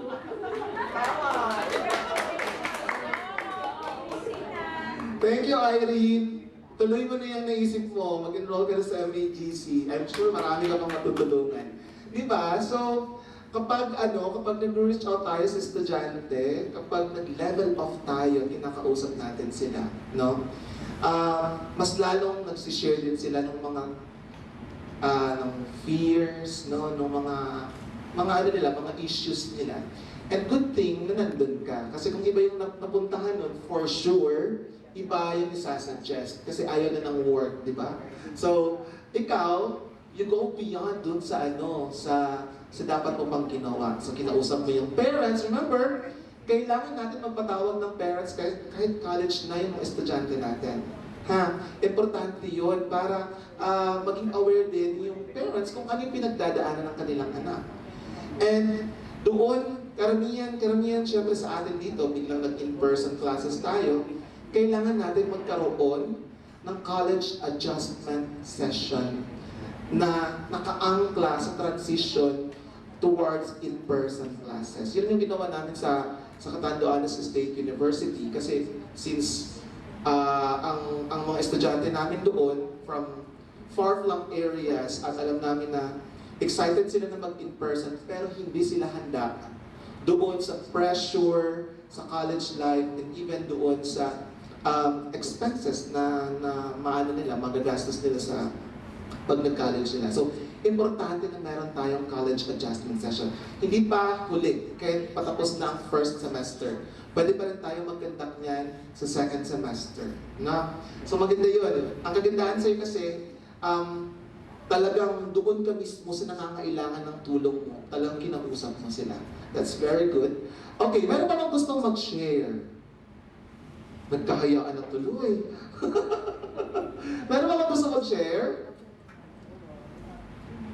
Ma'am, yes. Sabi ko na kapag tumitingin sa mata ko, ready yan mag-share. Pero pag nakaganon yan, hindi yan ready mag-share. Halika, ma'am. Yung estudyanteng nag-share of difficulties in terms of money, in spite of the fact that it is free education, we usually ask some of the teachers or our co-teachers always volunteer na sila na magpapaaral and they will be, in fact, most of our full-time teachers have scholars, 1 or 2 or 3. They are. Thank you, ma'am. Thank you, Ma'am Esther. Grabe, no? Imagine yung mga employee ng community college, sila mismo yung nagpapaaral. Ma'am, I think common siya doon sa malalayang lugar, no? Na yung ibang mga estudyante na gusto talaga makapagtapos, ang iba sa kanila nakikikatulong para matapos yung pag-aaral nila. At ang ibang teachers talaga doon sa mga malayang lugar, sila mismo yung nagpo-provide ng accommodation, foods, and even yung mga panggastos, no, doon sa schools, no. So maraming salamat, ma'am, at marami tayong natutulungan. So you see, tayo dito, kahit hindi nyo na-share siguro sa akin yung inyong mga best practices, pero alam ko marami kayong best practices. Alam ko na mismo sa sarili ninyo, alam ko na resilient kayo. No? Kaya nga, siguro nga nilagay kayo dyan ng inyong head sa designation na yan kasi alam ko na meron silang nakikitang potential sa inyo. Okay? Yun. So now let's proceed on the key concepts of resilience. 1, equanimity. Wow. Ito po, isa sa mga konsepto ng resilience, ibig sabihin, balansyadong perspective, no, ng buhay natin at ng ating sarili. Ibig sabihin, kalmado tayo mentally, composed, no? Kumbaga, kahit nandun tayo sa tumultuous times or difficult situation, meron pa rin tayong, remember this, choices, no? Instead of just reacting to that situation. Diba? Isipin ninyo, sino sa inyo dito yung tipong, pag nandun sa difficulties, react na ng react. Diba? O Rena, hindi ka tinuro ng classmate. Diba? And at some point, akala natin okay, pero ang resiliency, nakikita kung kalmado lang tayo sa difficult situation and you give yourself time to think. No? Because it shows, sabi daw nila, kapag binibigyan mo ang sarili mo ng panahon para makapag-isip, nagpapakita din daw ito ng tinatawag nating great care at nakaka-influensya ito sa social balance na meron tayo. Diba? So, napakagandang konsepto ng resilience. Kung titingnan natin parang, kung siguro ni-describe natin ito, parang sa metaphor na yung bundok, no? Malaki, solid, no? Tapos, stable, pero regardless of the seasons, andun pa rin siya. That's resiliency. No? Kalmado, you allow other people na parang magkagulo-gulo or ikunin ka and all, but at the same time, kontrolado mo ang sarili mo. Ako minsan hindi ganun at some point. Aminin ko. Kasi naman talaga mahirap siya. And resiliency is actually, kumbaga, hindi siya linear eh. So, at some point, malakas or strong ang resiliency mo. Pero at some point, hindi. Depende sa sitwasyon at depende nga sa choice mo. Kaya nga importante yun. Meron tayong choice kung mag-react tayo o hindi. That's equanimity. Next,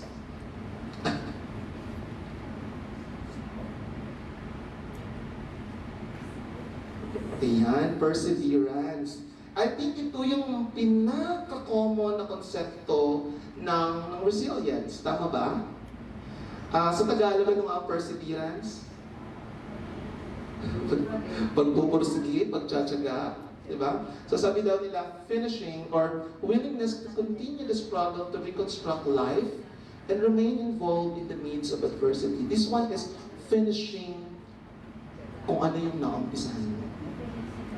And hindi lang yun. Since this one is goal-directed, goal-directed, ito po ang konsepto na ito, nangangailangan ito na dapat hindi lang meron tayong goal, kundi we need also to keep up doon sa goal na meron tayo. Regardless of the obstacles na na-experience natin. Importante ito. Ang benefit nito kasi nagbibuild ito ng confidence sa atin. Remember, my dear friends, nung mga panahon na hirap kayo, hirap kayo solusyonan ang problems and issues na meron kayo. And eventually, na-solve nyo yung problem na yun. Ano yung pakiramdam? You feel good, right? You feel good. And then, ready ka ulit. It gives you confidence, no? Na kapag binigay ulit sa iyo yung same issues and concerns na yun, you're confident already to just solve that. Diba? So it builds, nag-build siya ng skill. Sabi nga nila, difficulties form our character. Kaya kung meron kayong kung ang estudyante ninyo at kayo ay may pinagdadaanan na difficulties, sabi ko nga dito, continue the struggle to reconstruct your life. Kasi kapag may pinagdadaanan kang mahirap, alam mo na eventually gagamitin mo yung skills na natutunan mo doon during difficulties sa susunod na chapter or level ng buhay mo. Diba? So perseverance is very important. Next.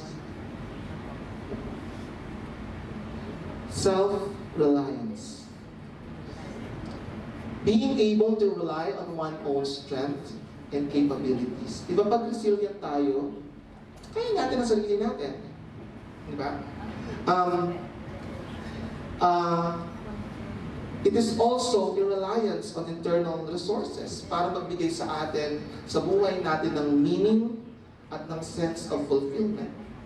Sabi nga nila,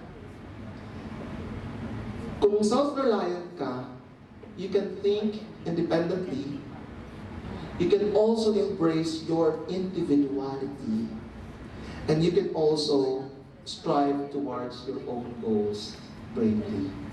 Diba?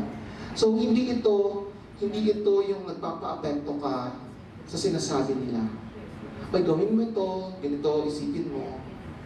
Pero ikaw, you can manage to think clearly. Makakatulong ba ito?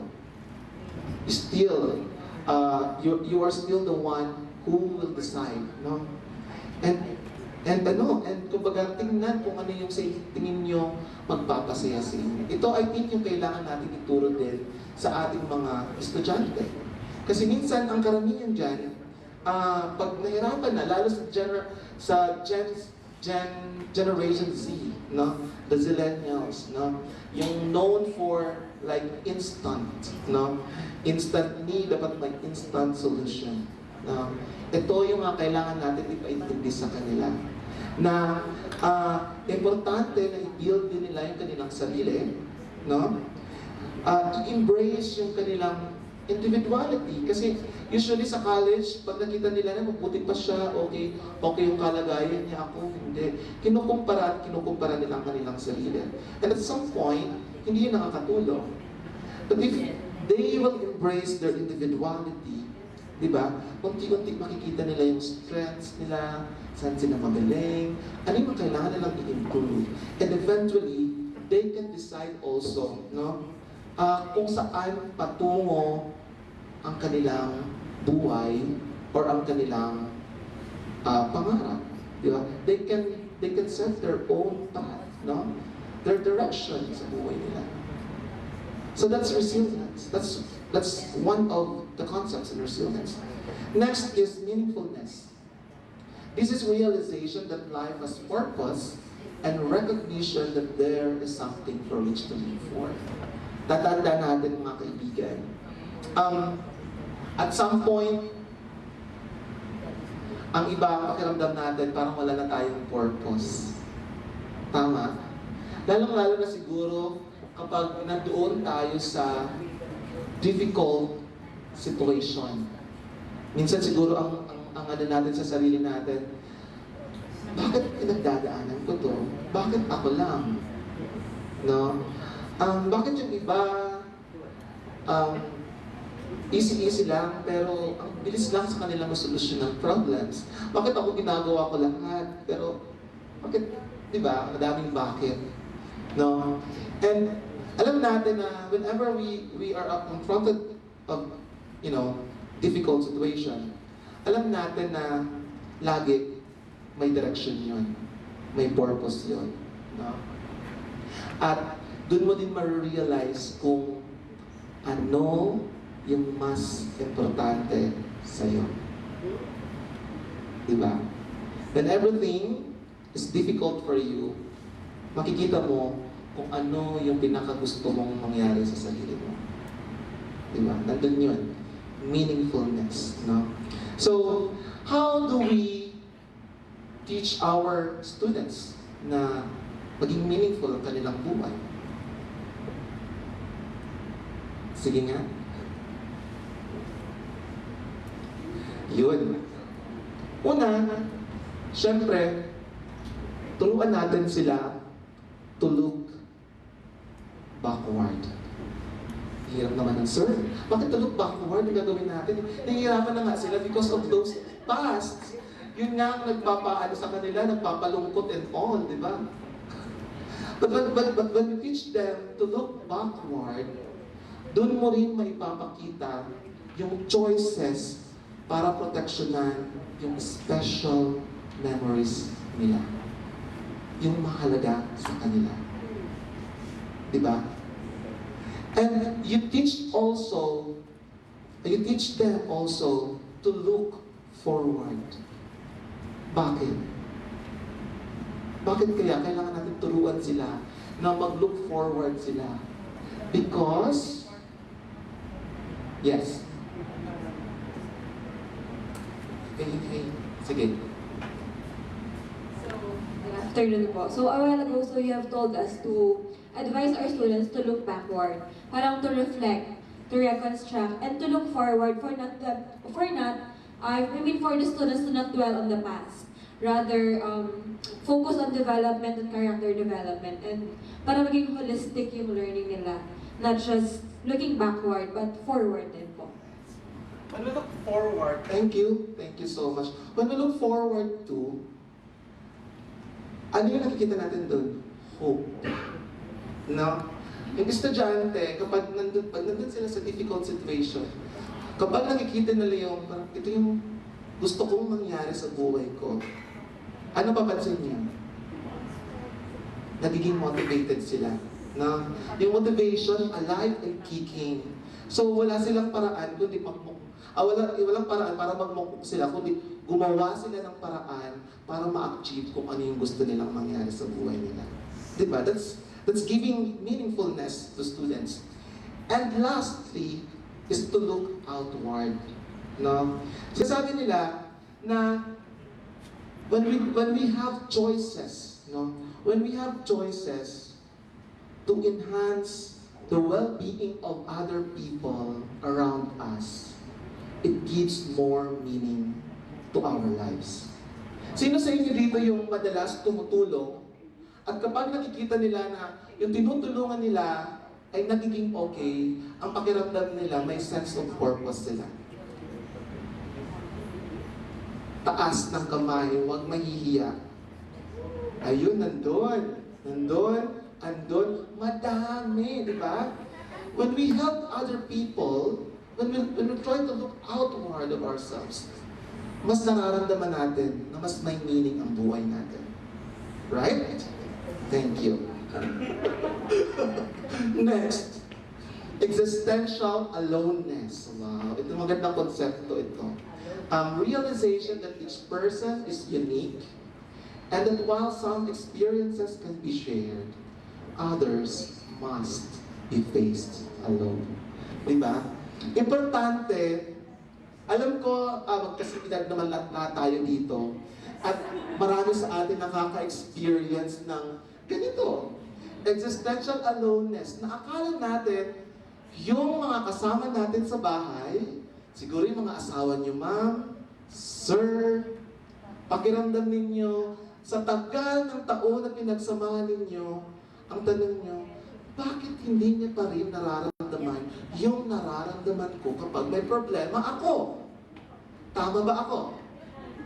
Diba? Bakit? Alam ko matagal yung connection namin, pero hanggang ngayon, hindi niya naiintindihan ang pinagdadaanan ko. Diba? That is existential aloneness. Pero sinasabi nila that while we can share some, we can have shared feelings doon sa mga kasama natin. Pero may mga panahon na kailangan tayo lang, alone, ang makaka-resolve ng problema nito. Diba? At sabi, tatanda tayong alone.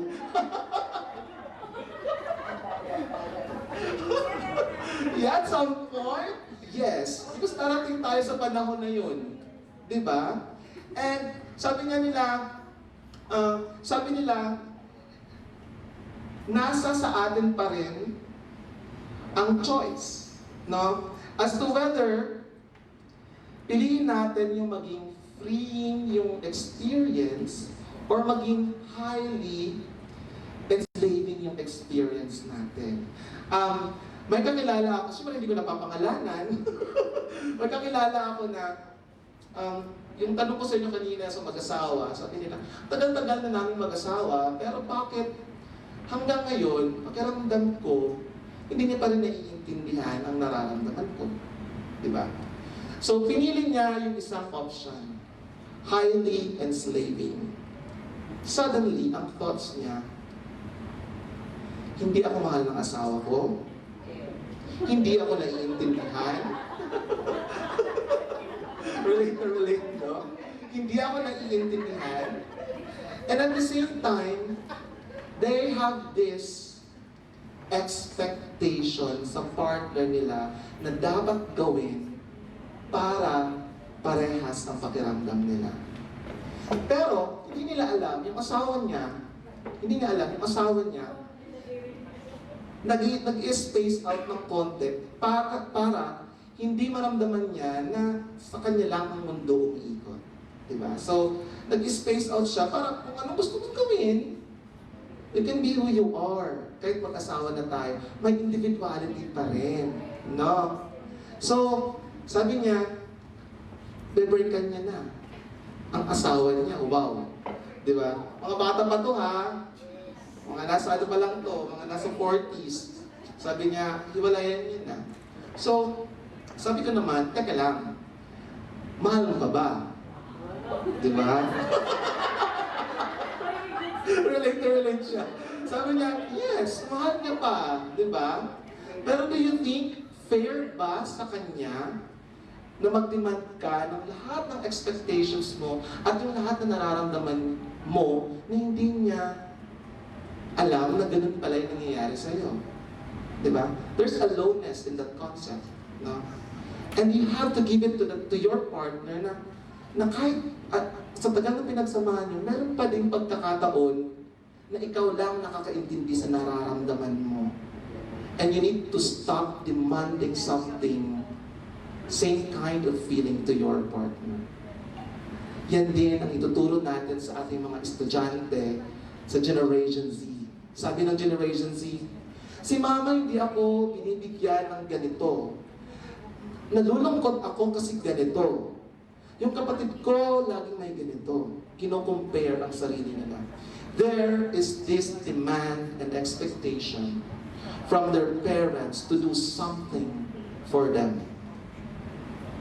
Pero hindi naman sa lahat ng pagkakataon maiintindihan at maiintindihan. And kaya kailangan may choices tayong dalawa. To choose yung freeing thought na, okay, I will not demand something. No. Sabi nila, nagpapakita yun ng resiliency. Sabi nila, kahit daw, kahit ano yung sakit na nararamdaman mo, no? When you start not expecting something, nawawala, di ba? Yung pain. Nawawala yung demands na dapat tayo ang unahin. Nawawala yun. And then later on, makikita mo, you feel good about yourself. That's resilience. Thank you. Napaka-participative niyo naman. Thank you so much. Alright. Next slide. So resilience is accepting the fact that we are broken and we continue to grow with the broken pieces together. So that's resilience. Sabi nila, ang resilience po, hindi po lagi panalo tayo. Okay, baka isipin nyo, resilient kasi lagi tayo panalo. No. Resiliency is actually growing even with the broken pieces na meron tayo. No? So, dala-dala natin yun.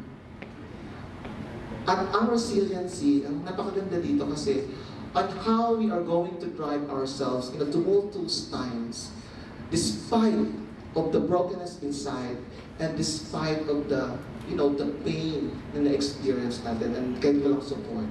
But eventually, you manage, You manage to, just be fine. That's resilience. Next po.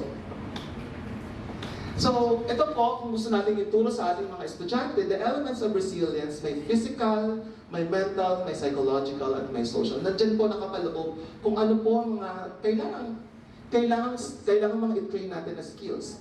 For physical, strength, energy, good health, vitality, mental, psychological, adjustability. Importante ito, lalong-lalo na nasa transition period tayo from pandemic to at least pandemic, no? So transition, tanda natin, ang estudyante natin, pinagdaanan nila ang series of transition, no?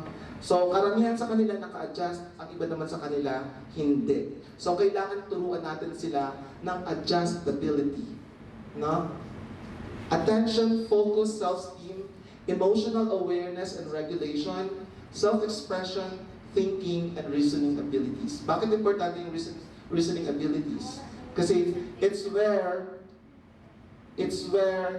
kumbaga, doon nang uumpisa yung thoughts natin, no? At doon din nagsisimula yung pakiramdam natin. I-discuss ko mamaya yan. Next.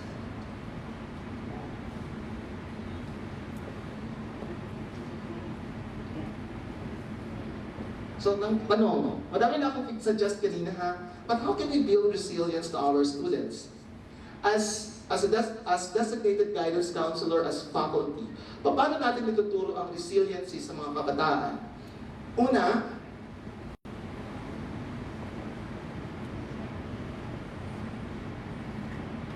ito, cognitive behavior therapy principle. Thoughts, behaviors, emotions, no? Lahat ng yan nakaka-apekto sa isa't isa. No? Una, kung ano yung iniisip natin, nakaka-apekto kung paano tayo, kung ano yung pakiramdam natin, at kung paano tayo mag-behave. The same thing kapag sa behavior, what we do affects how we think and feel. Kung ano yung ginagawa natin, nakaka-apekto ito sa kung paano tayo mag-iisip at sa kung paano tayo mag-behave. Sa emotions naman, what we feel affects how we think and act. So lahat yan nakaka-apekto sa isa't isa. Take for example, yung experience ni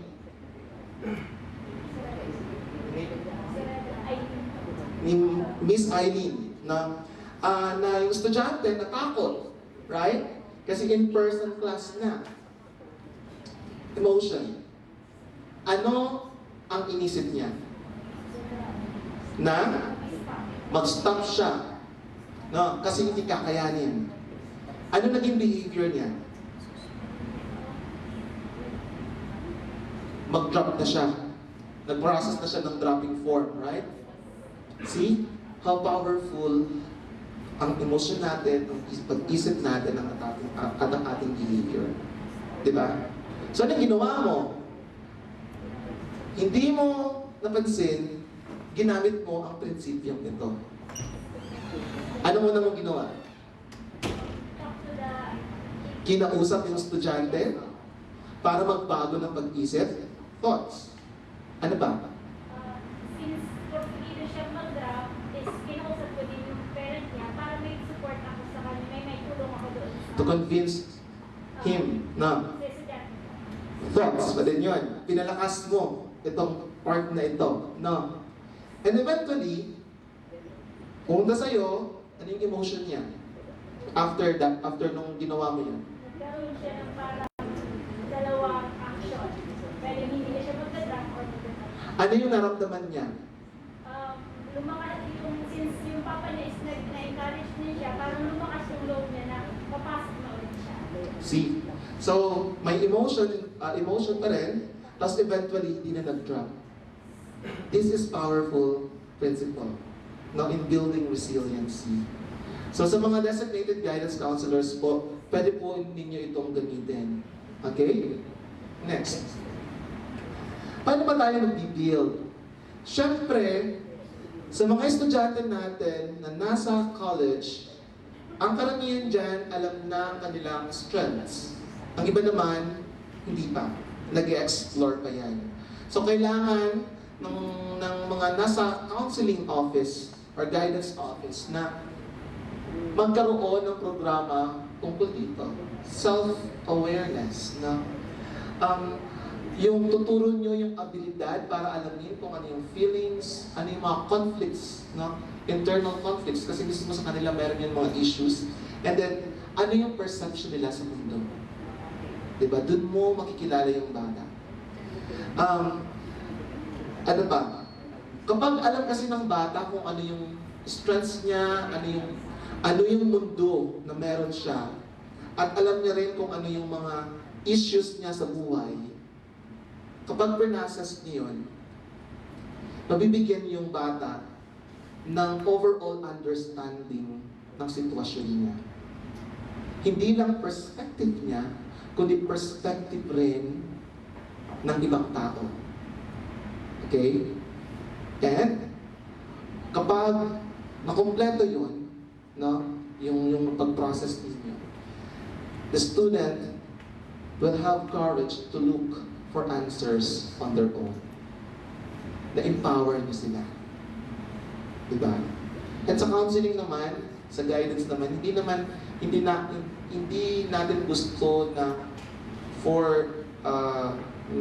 sa lahat ng pagkakataon andun tayo.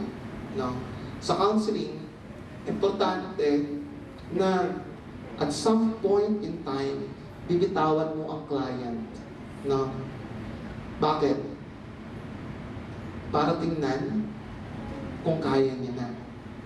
At ang pinaka-goal natin, dapat kayanin ng estudyante or ng client yung kanilang sarili. Diba? Yun ang pinaka-goal natin sa counseling. Hindi pa pwedeng lahat ng oras andun tayo. Kaya lumilapit sila sa atin para tulungan natin sila para makastand sila on their own. So you do self-awareness to your students. Next slide. Persistence, no? Magkaroon kayo ng activity patungkol dito kung saan nade-develop yung consistency and even yung commitment nila na mag-try. Sino po sa inyo dito yung mga nasa guidance na pag lumapit yung estudyante, tapos nakitaan ng kumbaga, konting failures, naiinis na. Meron ba? Yes or no? Wala? Ay nako, may mga ganun din akong kakilala na pag pumunta yung student, nako, hindi pa nga nakapag-open up, sabihin, andito ka na naman. Diba? So, paano mag-open yung student kung sinabi mo na, andito ka na naman?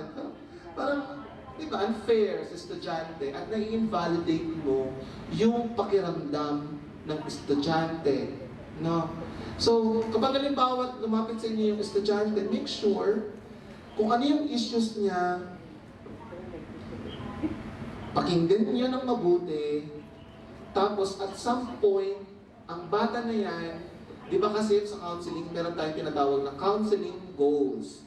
Ano ba yung counseling goals natin? Halimbawa, gusto ng bata na gusto niyang matuto about a particular skill. No? Ngayon, ang tanong,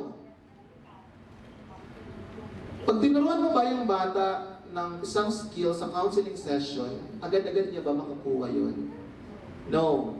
So, there are times na mahihirapan siya at there are times also na mabilis lang sa kanya. Pero alam mo, ako nahihirapan siya and about to give up na, anong gagawin niyo? Yes? Encourage ninyo, no? So, here, sa mga activities natin sa guidance, importante po na tinuturuan natin sila na, okay, ito yung goal natin, no? Kailangan ma-achieve ito, pero kapag panahon na nahihirapan sila, importante din na naandun pa rin sila. Nakastick pa rin sila doon sa goal. Dapat hindi sila ma-out of track. Otherwise, hindi nyo sila tinuturuan ng persistence. Ginawa niya, sumigaw, sinabi na yung mga dapat hindi naman dapat sasabihin na, nagmura. Ay mga ganun. Right? Even our students, hindi din, nahihirapan din silang mag-control ng kanilang sarili, kanilang emotions. So, importante ituturo ito, emotional control. Ang importante dyan, kapag halimbawa talagang triggered na sila, na-provoked, no? Kung halimbawa iba yung reaction nila, okay, hayaan mo muna for the first time. Hayaan lang muna, kasi kapag nakisawsaw ka dyan, lalong nag-elevate yung reaction niya. So, hindi makakatulong. So, hayaan mo lang muna, pero isolate mo lang siya sa isang lugar. Okay? And then eventually, magda-dice out lang yung emotion, no? At doon mo na siya kausapin na maaari yun, maganda sana ang reaction niya. Kasi, observe niyo yung mga reaction ninyo. Nag-react kayo, pero nung naimasmasan kayo, nagsisi kayo. Sabihin niya, dapat pala hindi ko sinabi yun, no? Dapat pala na-control ko yun. Ay, mga ganun. And, sa mga pagkakataon na yun, minsan, na-offend na yung tao sa reaction mo. At ikaw naman, pride na ang nananalaytay sa'yo. Ayaw mo na mag-say, sorry. So, eventually, yung relationship, nasira. Diba? So, importante na kapag tinuturo natin ng emotional control, teach them na sa lahat ng sitwasyon, they can always have choices, and they can choose just to, tahimik lang muna. I-compose muna ang sarili. No? Tapos ano pa? They can just practice breathing exercise. Inhale, exhale. Diba? So mga counselors ko, sa mga bata naman ito, para mas maintindihan nila yung breathing exercise, tatanungin ko sila, kung ipapa-rate ko sa iyo yung pakiramdam mo ngayon, ilang kandila ang kailangan mo? Sasabihin niya, 10 candles. No? Anong relevance ng candles sa breathing exercise? Ito po ang relevance niyan. Yung 10 candles na sinabi niya, yun yung scale from 1 to 10 kung gaano kataas yung pakiramdam niya, yung emotions niya. Diba, sinabi niya, nagkagalit siya, 10 candles. Ngayon, magkakaroon tayo ng breathing exercise, i-blow mo yung candle 10 times. Then, kapag after 10, tanungin mo yung bata, okay na ba pakiramdam mo? Sinabi niya, I think I need more 5 candles. Ibig sabihin, extreme yung nararamdaman niya. Then allow him or her na i-blow niya yung candle, yung 5 na additional candles niya. You see? So, breathing exercise can also help us control, regulate our emotions. Next.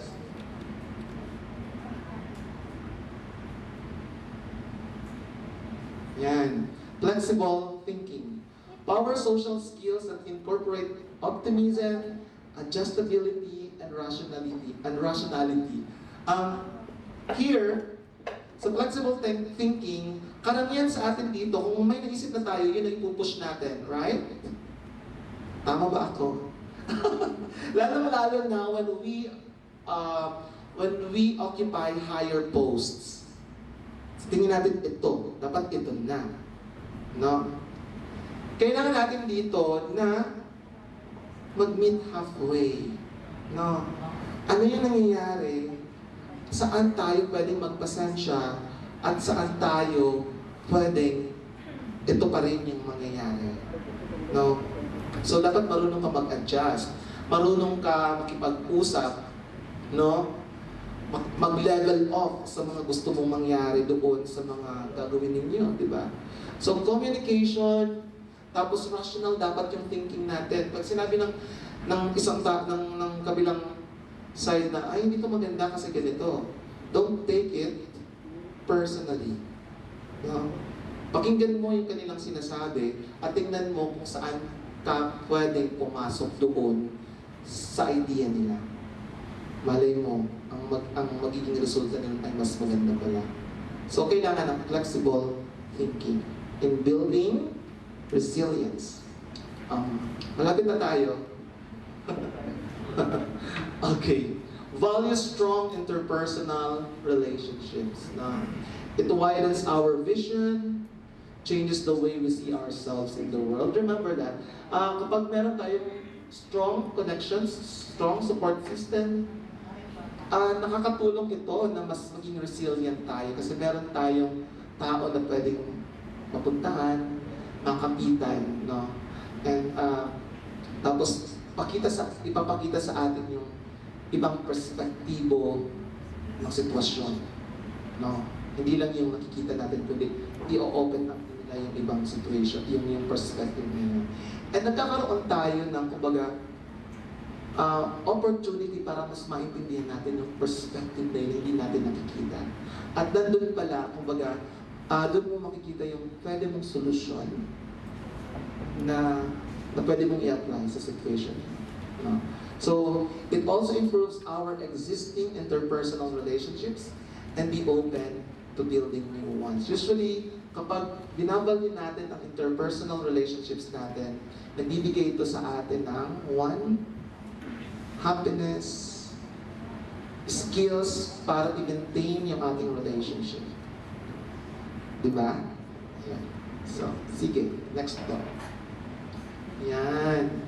Don't you know that if you are resilient, yung resilience na yon ay matatawag nating life skills. Diba?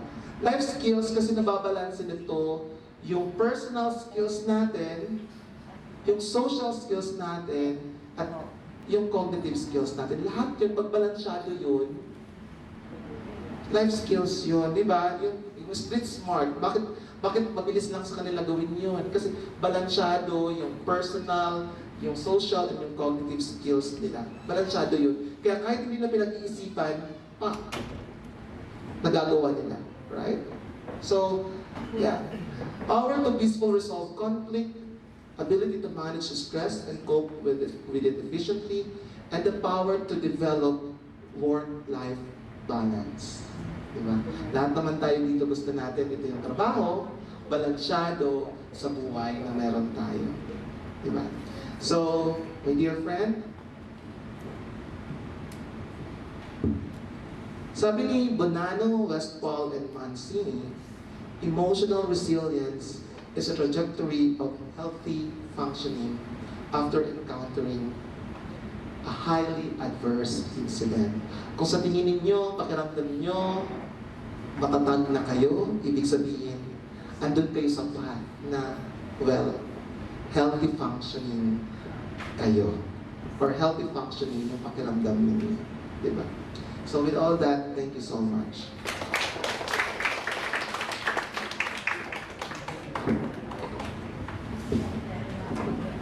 Again, palakpakan po natin si Sir Noli Benavides, Guidance Counselor 3 of Catanduanes State University. Thank you very much, Mr. Noli Benavides, for the very informative discussion. It is indeed a discussion that truly a motivational and inspirational one. Again, let us slash our hands to Mr. Noli Benavides. Okay, so at this point, we will now again entertain questions from our on-site participants, as well as we will entertain questions from our online viewers if there will be questions from them.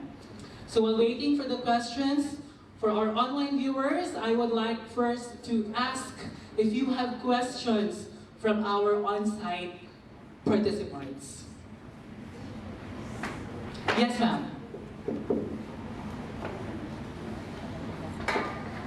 Good afternoon, everyone. Good afternoon, sir. So, pwede po, sir, makahingi ng suggestions po or parang some sort of activities that we can apply po sa school, mga integration po or intervention aside from retreats. So, we're having retreats po to parang reconstruct, to reflect. What other activities po kaya, sir, ang pwedeng i-apply po sa college students, lalo po sa college students? Because we all know for a fact na college students today are very sensitive. So it's hard sometimes to combat with their feelings and extreme emotions. So what are the possible activities po, sir, that we can also do in our school po? Thank you so much, Madam, from Goa Community College. Thank you, ma'am. Una po, when we implement programs and interventions, importante po na magkaroon tayo ng needs assessment. No? So, para yung ating intervention, hindi lang yun, kumbaga, hindi lang siya yung parang makigaya lang tayo. No? Importante ang una, mag-conduct tayo ng needs assessment. Ano ba yung mga kailangan ng estudyante natin sa school para ma-addressan natin ito? And from there, magkakaroon kayo ng, mag-identify kayo ng objectives niyo, no? Kung paano nyo ibigay yung intervention. Mas ma-address mo yung needs nila. No? Yun po yung kailangan natin gawin. Thank you so much, Sir Nolly, for that question. So you hope that Sir Nolly was able to answer your question, Madam. Of course, sir. I think it is your pleasure to be with them during that particular activity that you're planning to have in your particular school. Thank you. Anyone? Aside from the... Yes, ma'am. Good afternoon po. I am very interested po with the college adjustment session. With that po, I'd like to ask if it is done like FGD po ba siya? Or parang seminar type na may mga topics na i-discuss? Kasi since yung nag-adjust pa nga tayo, sabi mo, it's not too late to conduct the college adjustments session. I think I can also do it in our community college. So, I'm asking for. Thank you so much, ma'am. Thank you. Una, big school, big ba yung population ninyo sa school? 1,900. Lahat na yun? Yes.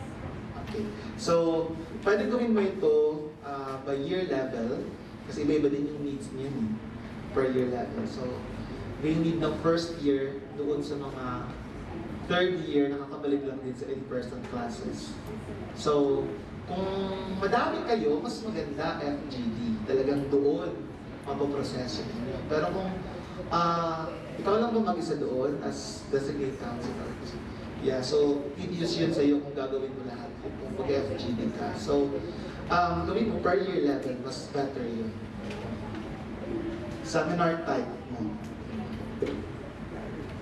Thank you so much, sir. Do you have follow-up questions, ma'am? Okay.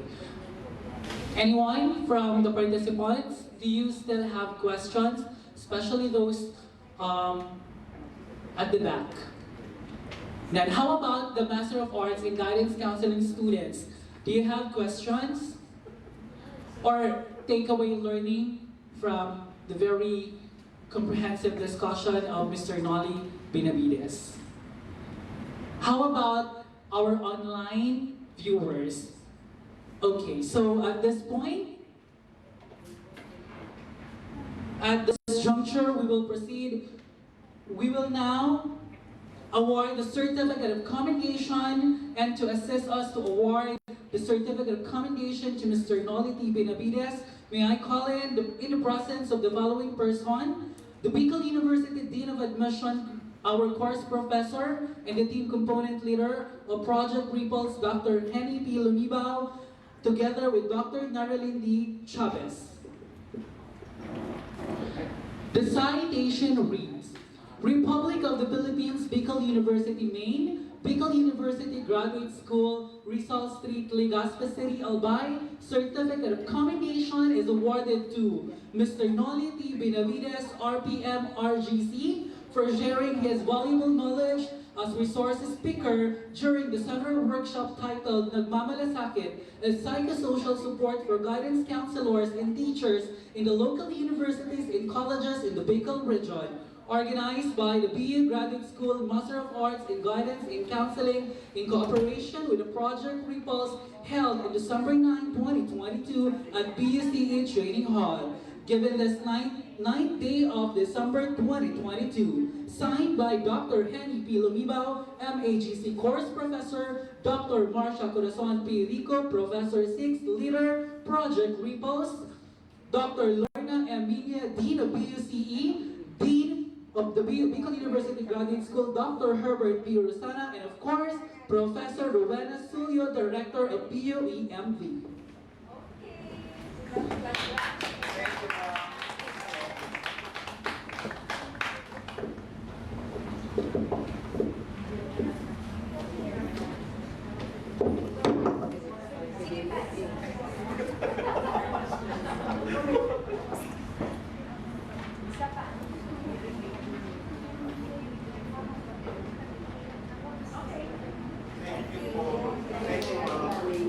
Thank you so much again, Mr. Noli T. Benavides. It is our pleasure na ma-invite ka namin on this particular topic to discuss. Now as I can see po, naka-receive na kayo ng evaluation form. Yes po. Just write po the title of research or service. Ito po, Nagmamalasakit as Psychosocial. Yan po yung isusulat. And of course, yung rater and the date. Yung rater, ma'am, the name po. Apo, yung name nyo po and signature. Yung sa rater po, name and signature. Dalawa po to, yung isa for the clientele satisfaction, and yung sa pangalawa po is the community responsibility. And after you respond to that evaluation, someone from our class will collect that. Okay po? Now to give us the closing message and closing prayer, may I call in the Bicol University Dean of Admission, Course Professor, and the team component leader of Project Ripples is no other than Dr. Henny P. Lumibao, RGC.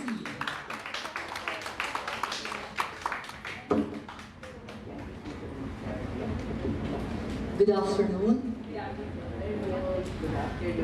Psychosocial support and well-being are actually universal needs that all of us feel. It is a necessary condition to realize our fullest potential and lead fulfilling, healthy, and productive lives. In all phases of human development, especially from childhood and adolescence, psychosocial skills must adequately be met so that later on in life, we become confident with ourselves. We feel good about our character strength. We feel safe in our relationships at the level of the household, in school, and in our larger social milieu. Psychosocial skills make us capable of self-management, sound and mature decision-making, and we are able to thrive even when situations are difficult or at risk. Our psychosocial support needs vary from one person to another, depending on our age, on our life experiences, our home and family circumstances, and our own unique personalities. When I was listening to Professor Nolly, he made mention and underscored this. We don't have to travel on the same timeline. Hence, we have to make sure that we understand the social context where our students are coming from. Since our psychosocial needs vary, it is very important that we cover all its aspects, except that with a 1/2 day training, we cannot cover all. While we have initially covered two very salient aspects in this seminar, that of managing difficult behaviors in the context of school and the classroom environment, as well as promoting or building resilience among students. This is not the be-all, or these are not, the be-all and end-all of psychosocial support in education. But we hope, I hope, as the organizer of this activity, together with my ever-reliable MAGC Practicum students, we share our hope that we have made you feel more empowered and inspired to promote the psychosocial well-being of our students, especially so that we have just gone through the pandemic we never expected to happen in our lifetime. We too are confident that we have introduced you to relevant foundational theories and skills in building resilience among our students. On behalf of my practicum class, we promise that there is going to be a sequel to this.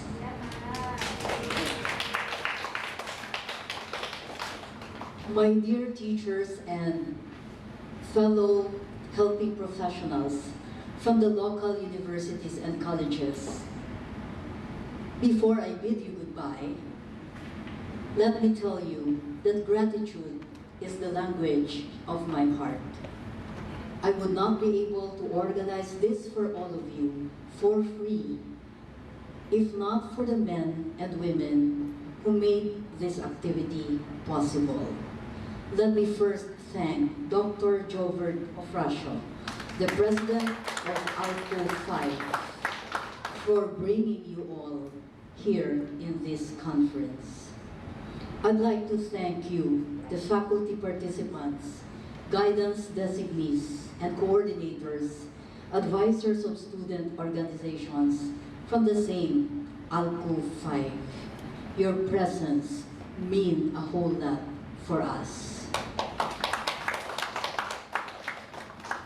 I'd like to thank Project Ripple's team, headed by my BFF for 28 years, Dr. Marcia Corazon P. Rico. This is her brainchild. And anything that comes from her, I fully support. I also would like to thank our BUCE Research Coordinator, who is monitoring everything since 8:30 in the morning for our dry run, because we are doing this hybrid. Our BUCE Research Extension Coordinator, Professor Rafael Buena, who I fondly call Tugang Pap. Tugang Pap, wherever you are, thank you very much. Even if you communicate with us at 11 o'clock in the morning or at 5 o'clock of 11 o'clock in the afternoon, in the evening, and 5 o'clock in the morning. This hybrid presentation would not be possible if not for the CPRO technical staff. They are also extending their service to us for free. Thank you very much from the bottom of my heart, CPRO technical staff of the Office of the President, for the Facebook live streaming and the online Zoom. I also would like to thank, of course, the Dean of the College of Education, Dr. Lorna M. Minia, and the Dean of the BU Graduate School for approving the curriculum tie-up between MAGC and Project Ripples, the first of its kind. Finally, it would be a sin for a professor who would not acknowledge the men and women in my MAGC 2015 practicum class. Be assured of a very good grade.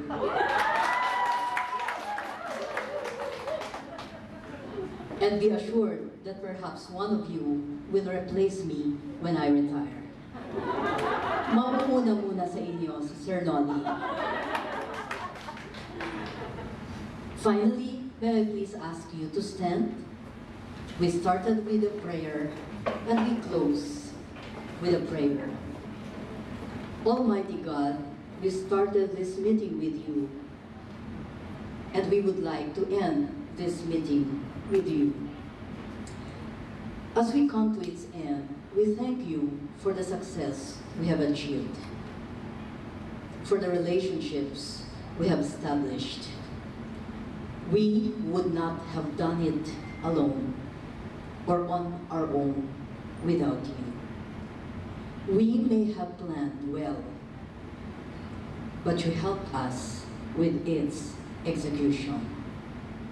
May today's discourse stir our hearts and impel us to action with all our students, their welfare and well-being at the core of all our selfless sharing of time, effort, resources, and talent. Be with us, Lord, and keep us all safe as we journey back home. In the name of the Father, and of the Son, and of the Holy Spirit. Amen. Thank you very much.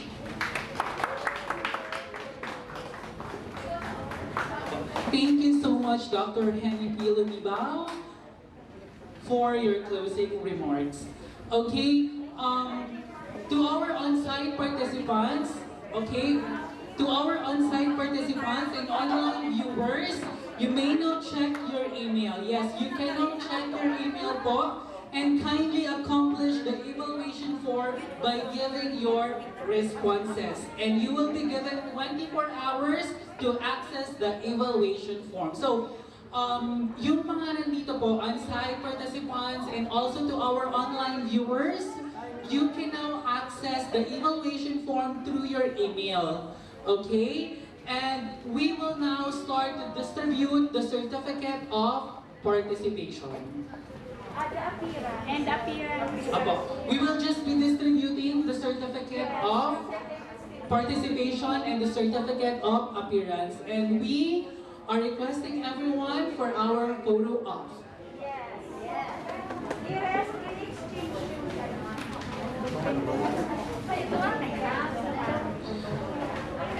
To end this, in behalf of the Master of Arts in Guidance and Counseling students, our sincerest gratitude to Bicol University Project Ripples team headed by Dr. Marcia P. Rico and her team, and of course our course professor Dr. Henry P. Lumibao for letting us and allowing us to be part of this extension project. Sa muli, maraming salamat po. This is Brendan M. Rasa, your Master of Ceremony, is now signing off. Magandang gabi, Pilipinas! Let's have now our official photo off.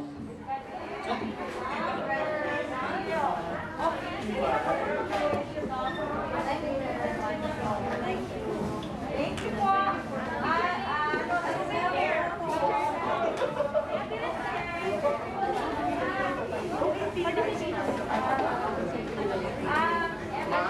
We are inviting our participants for our official photo op together with the Project Ripples team and of course the Dean of Admission, Dr. Henny Lumina.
Thank you.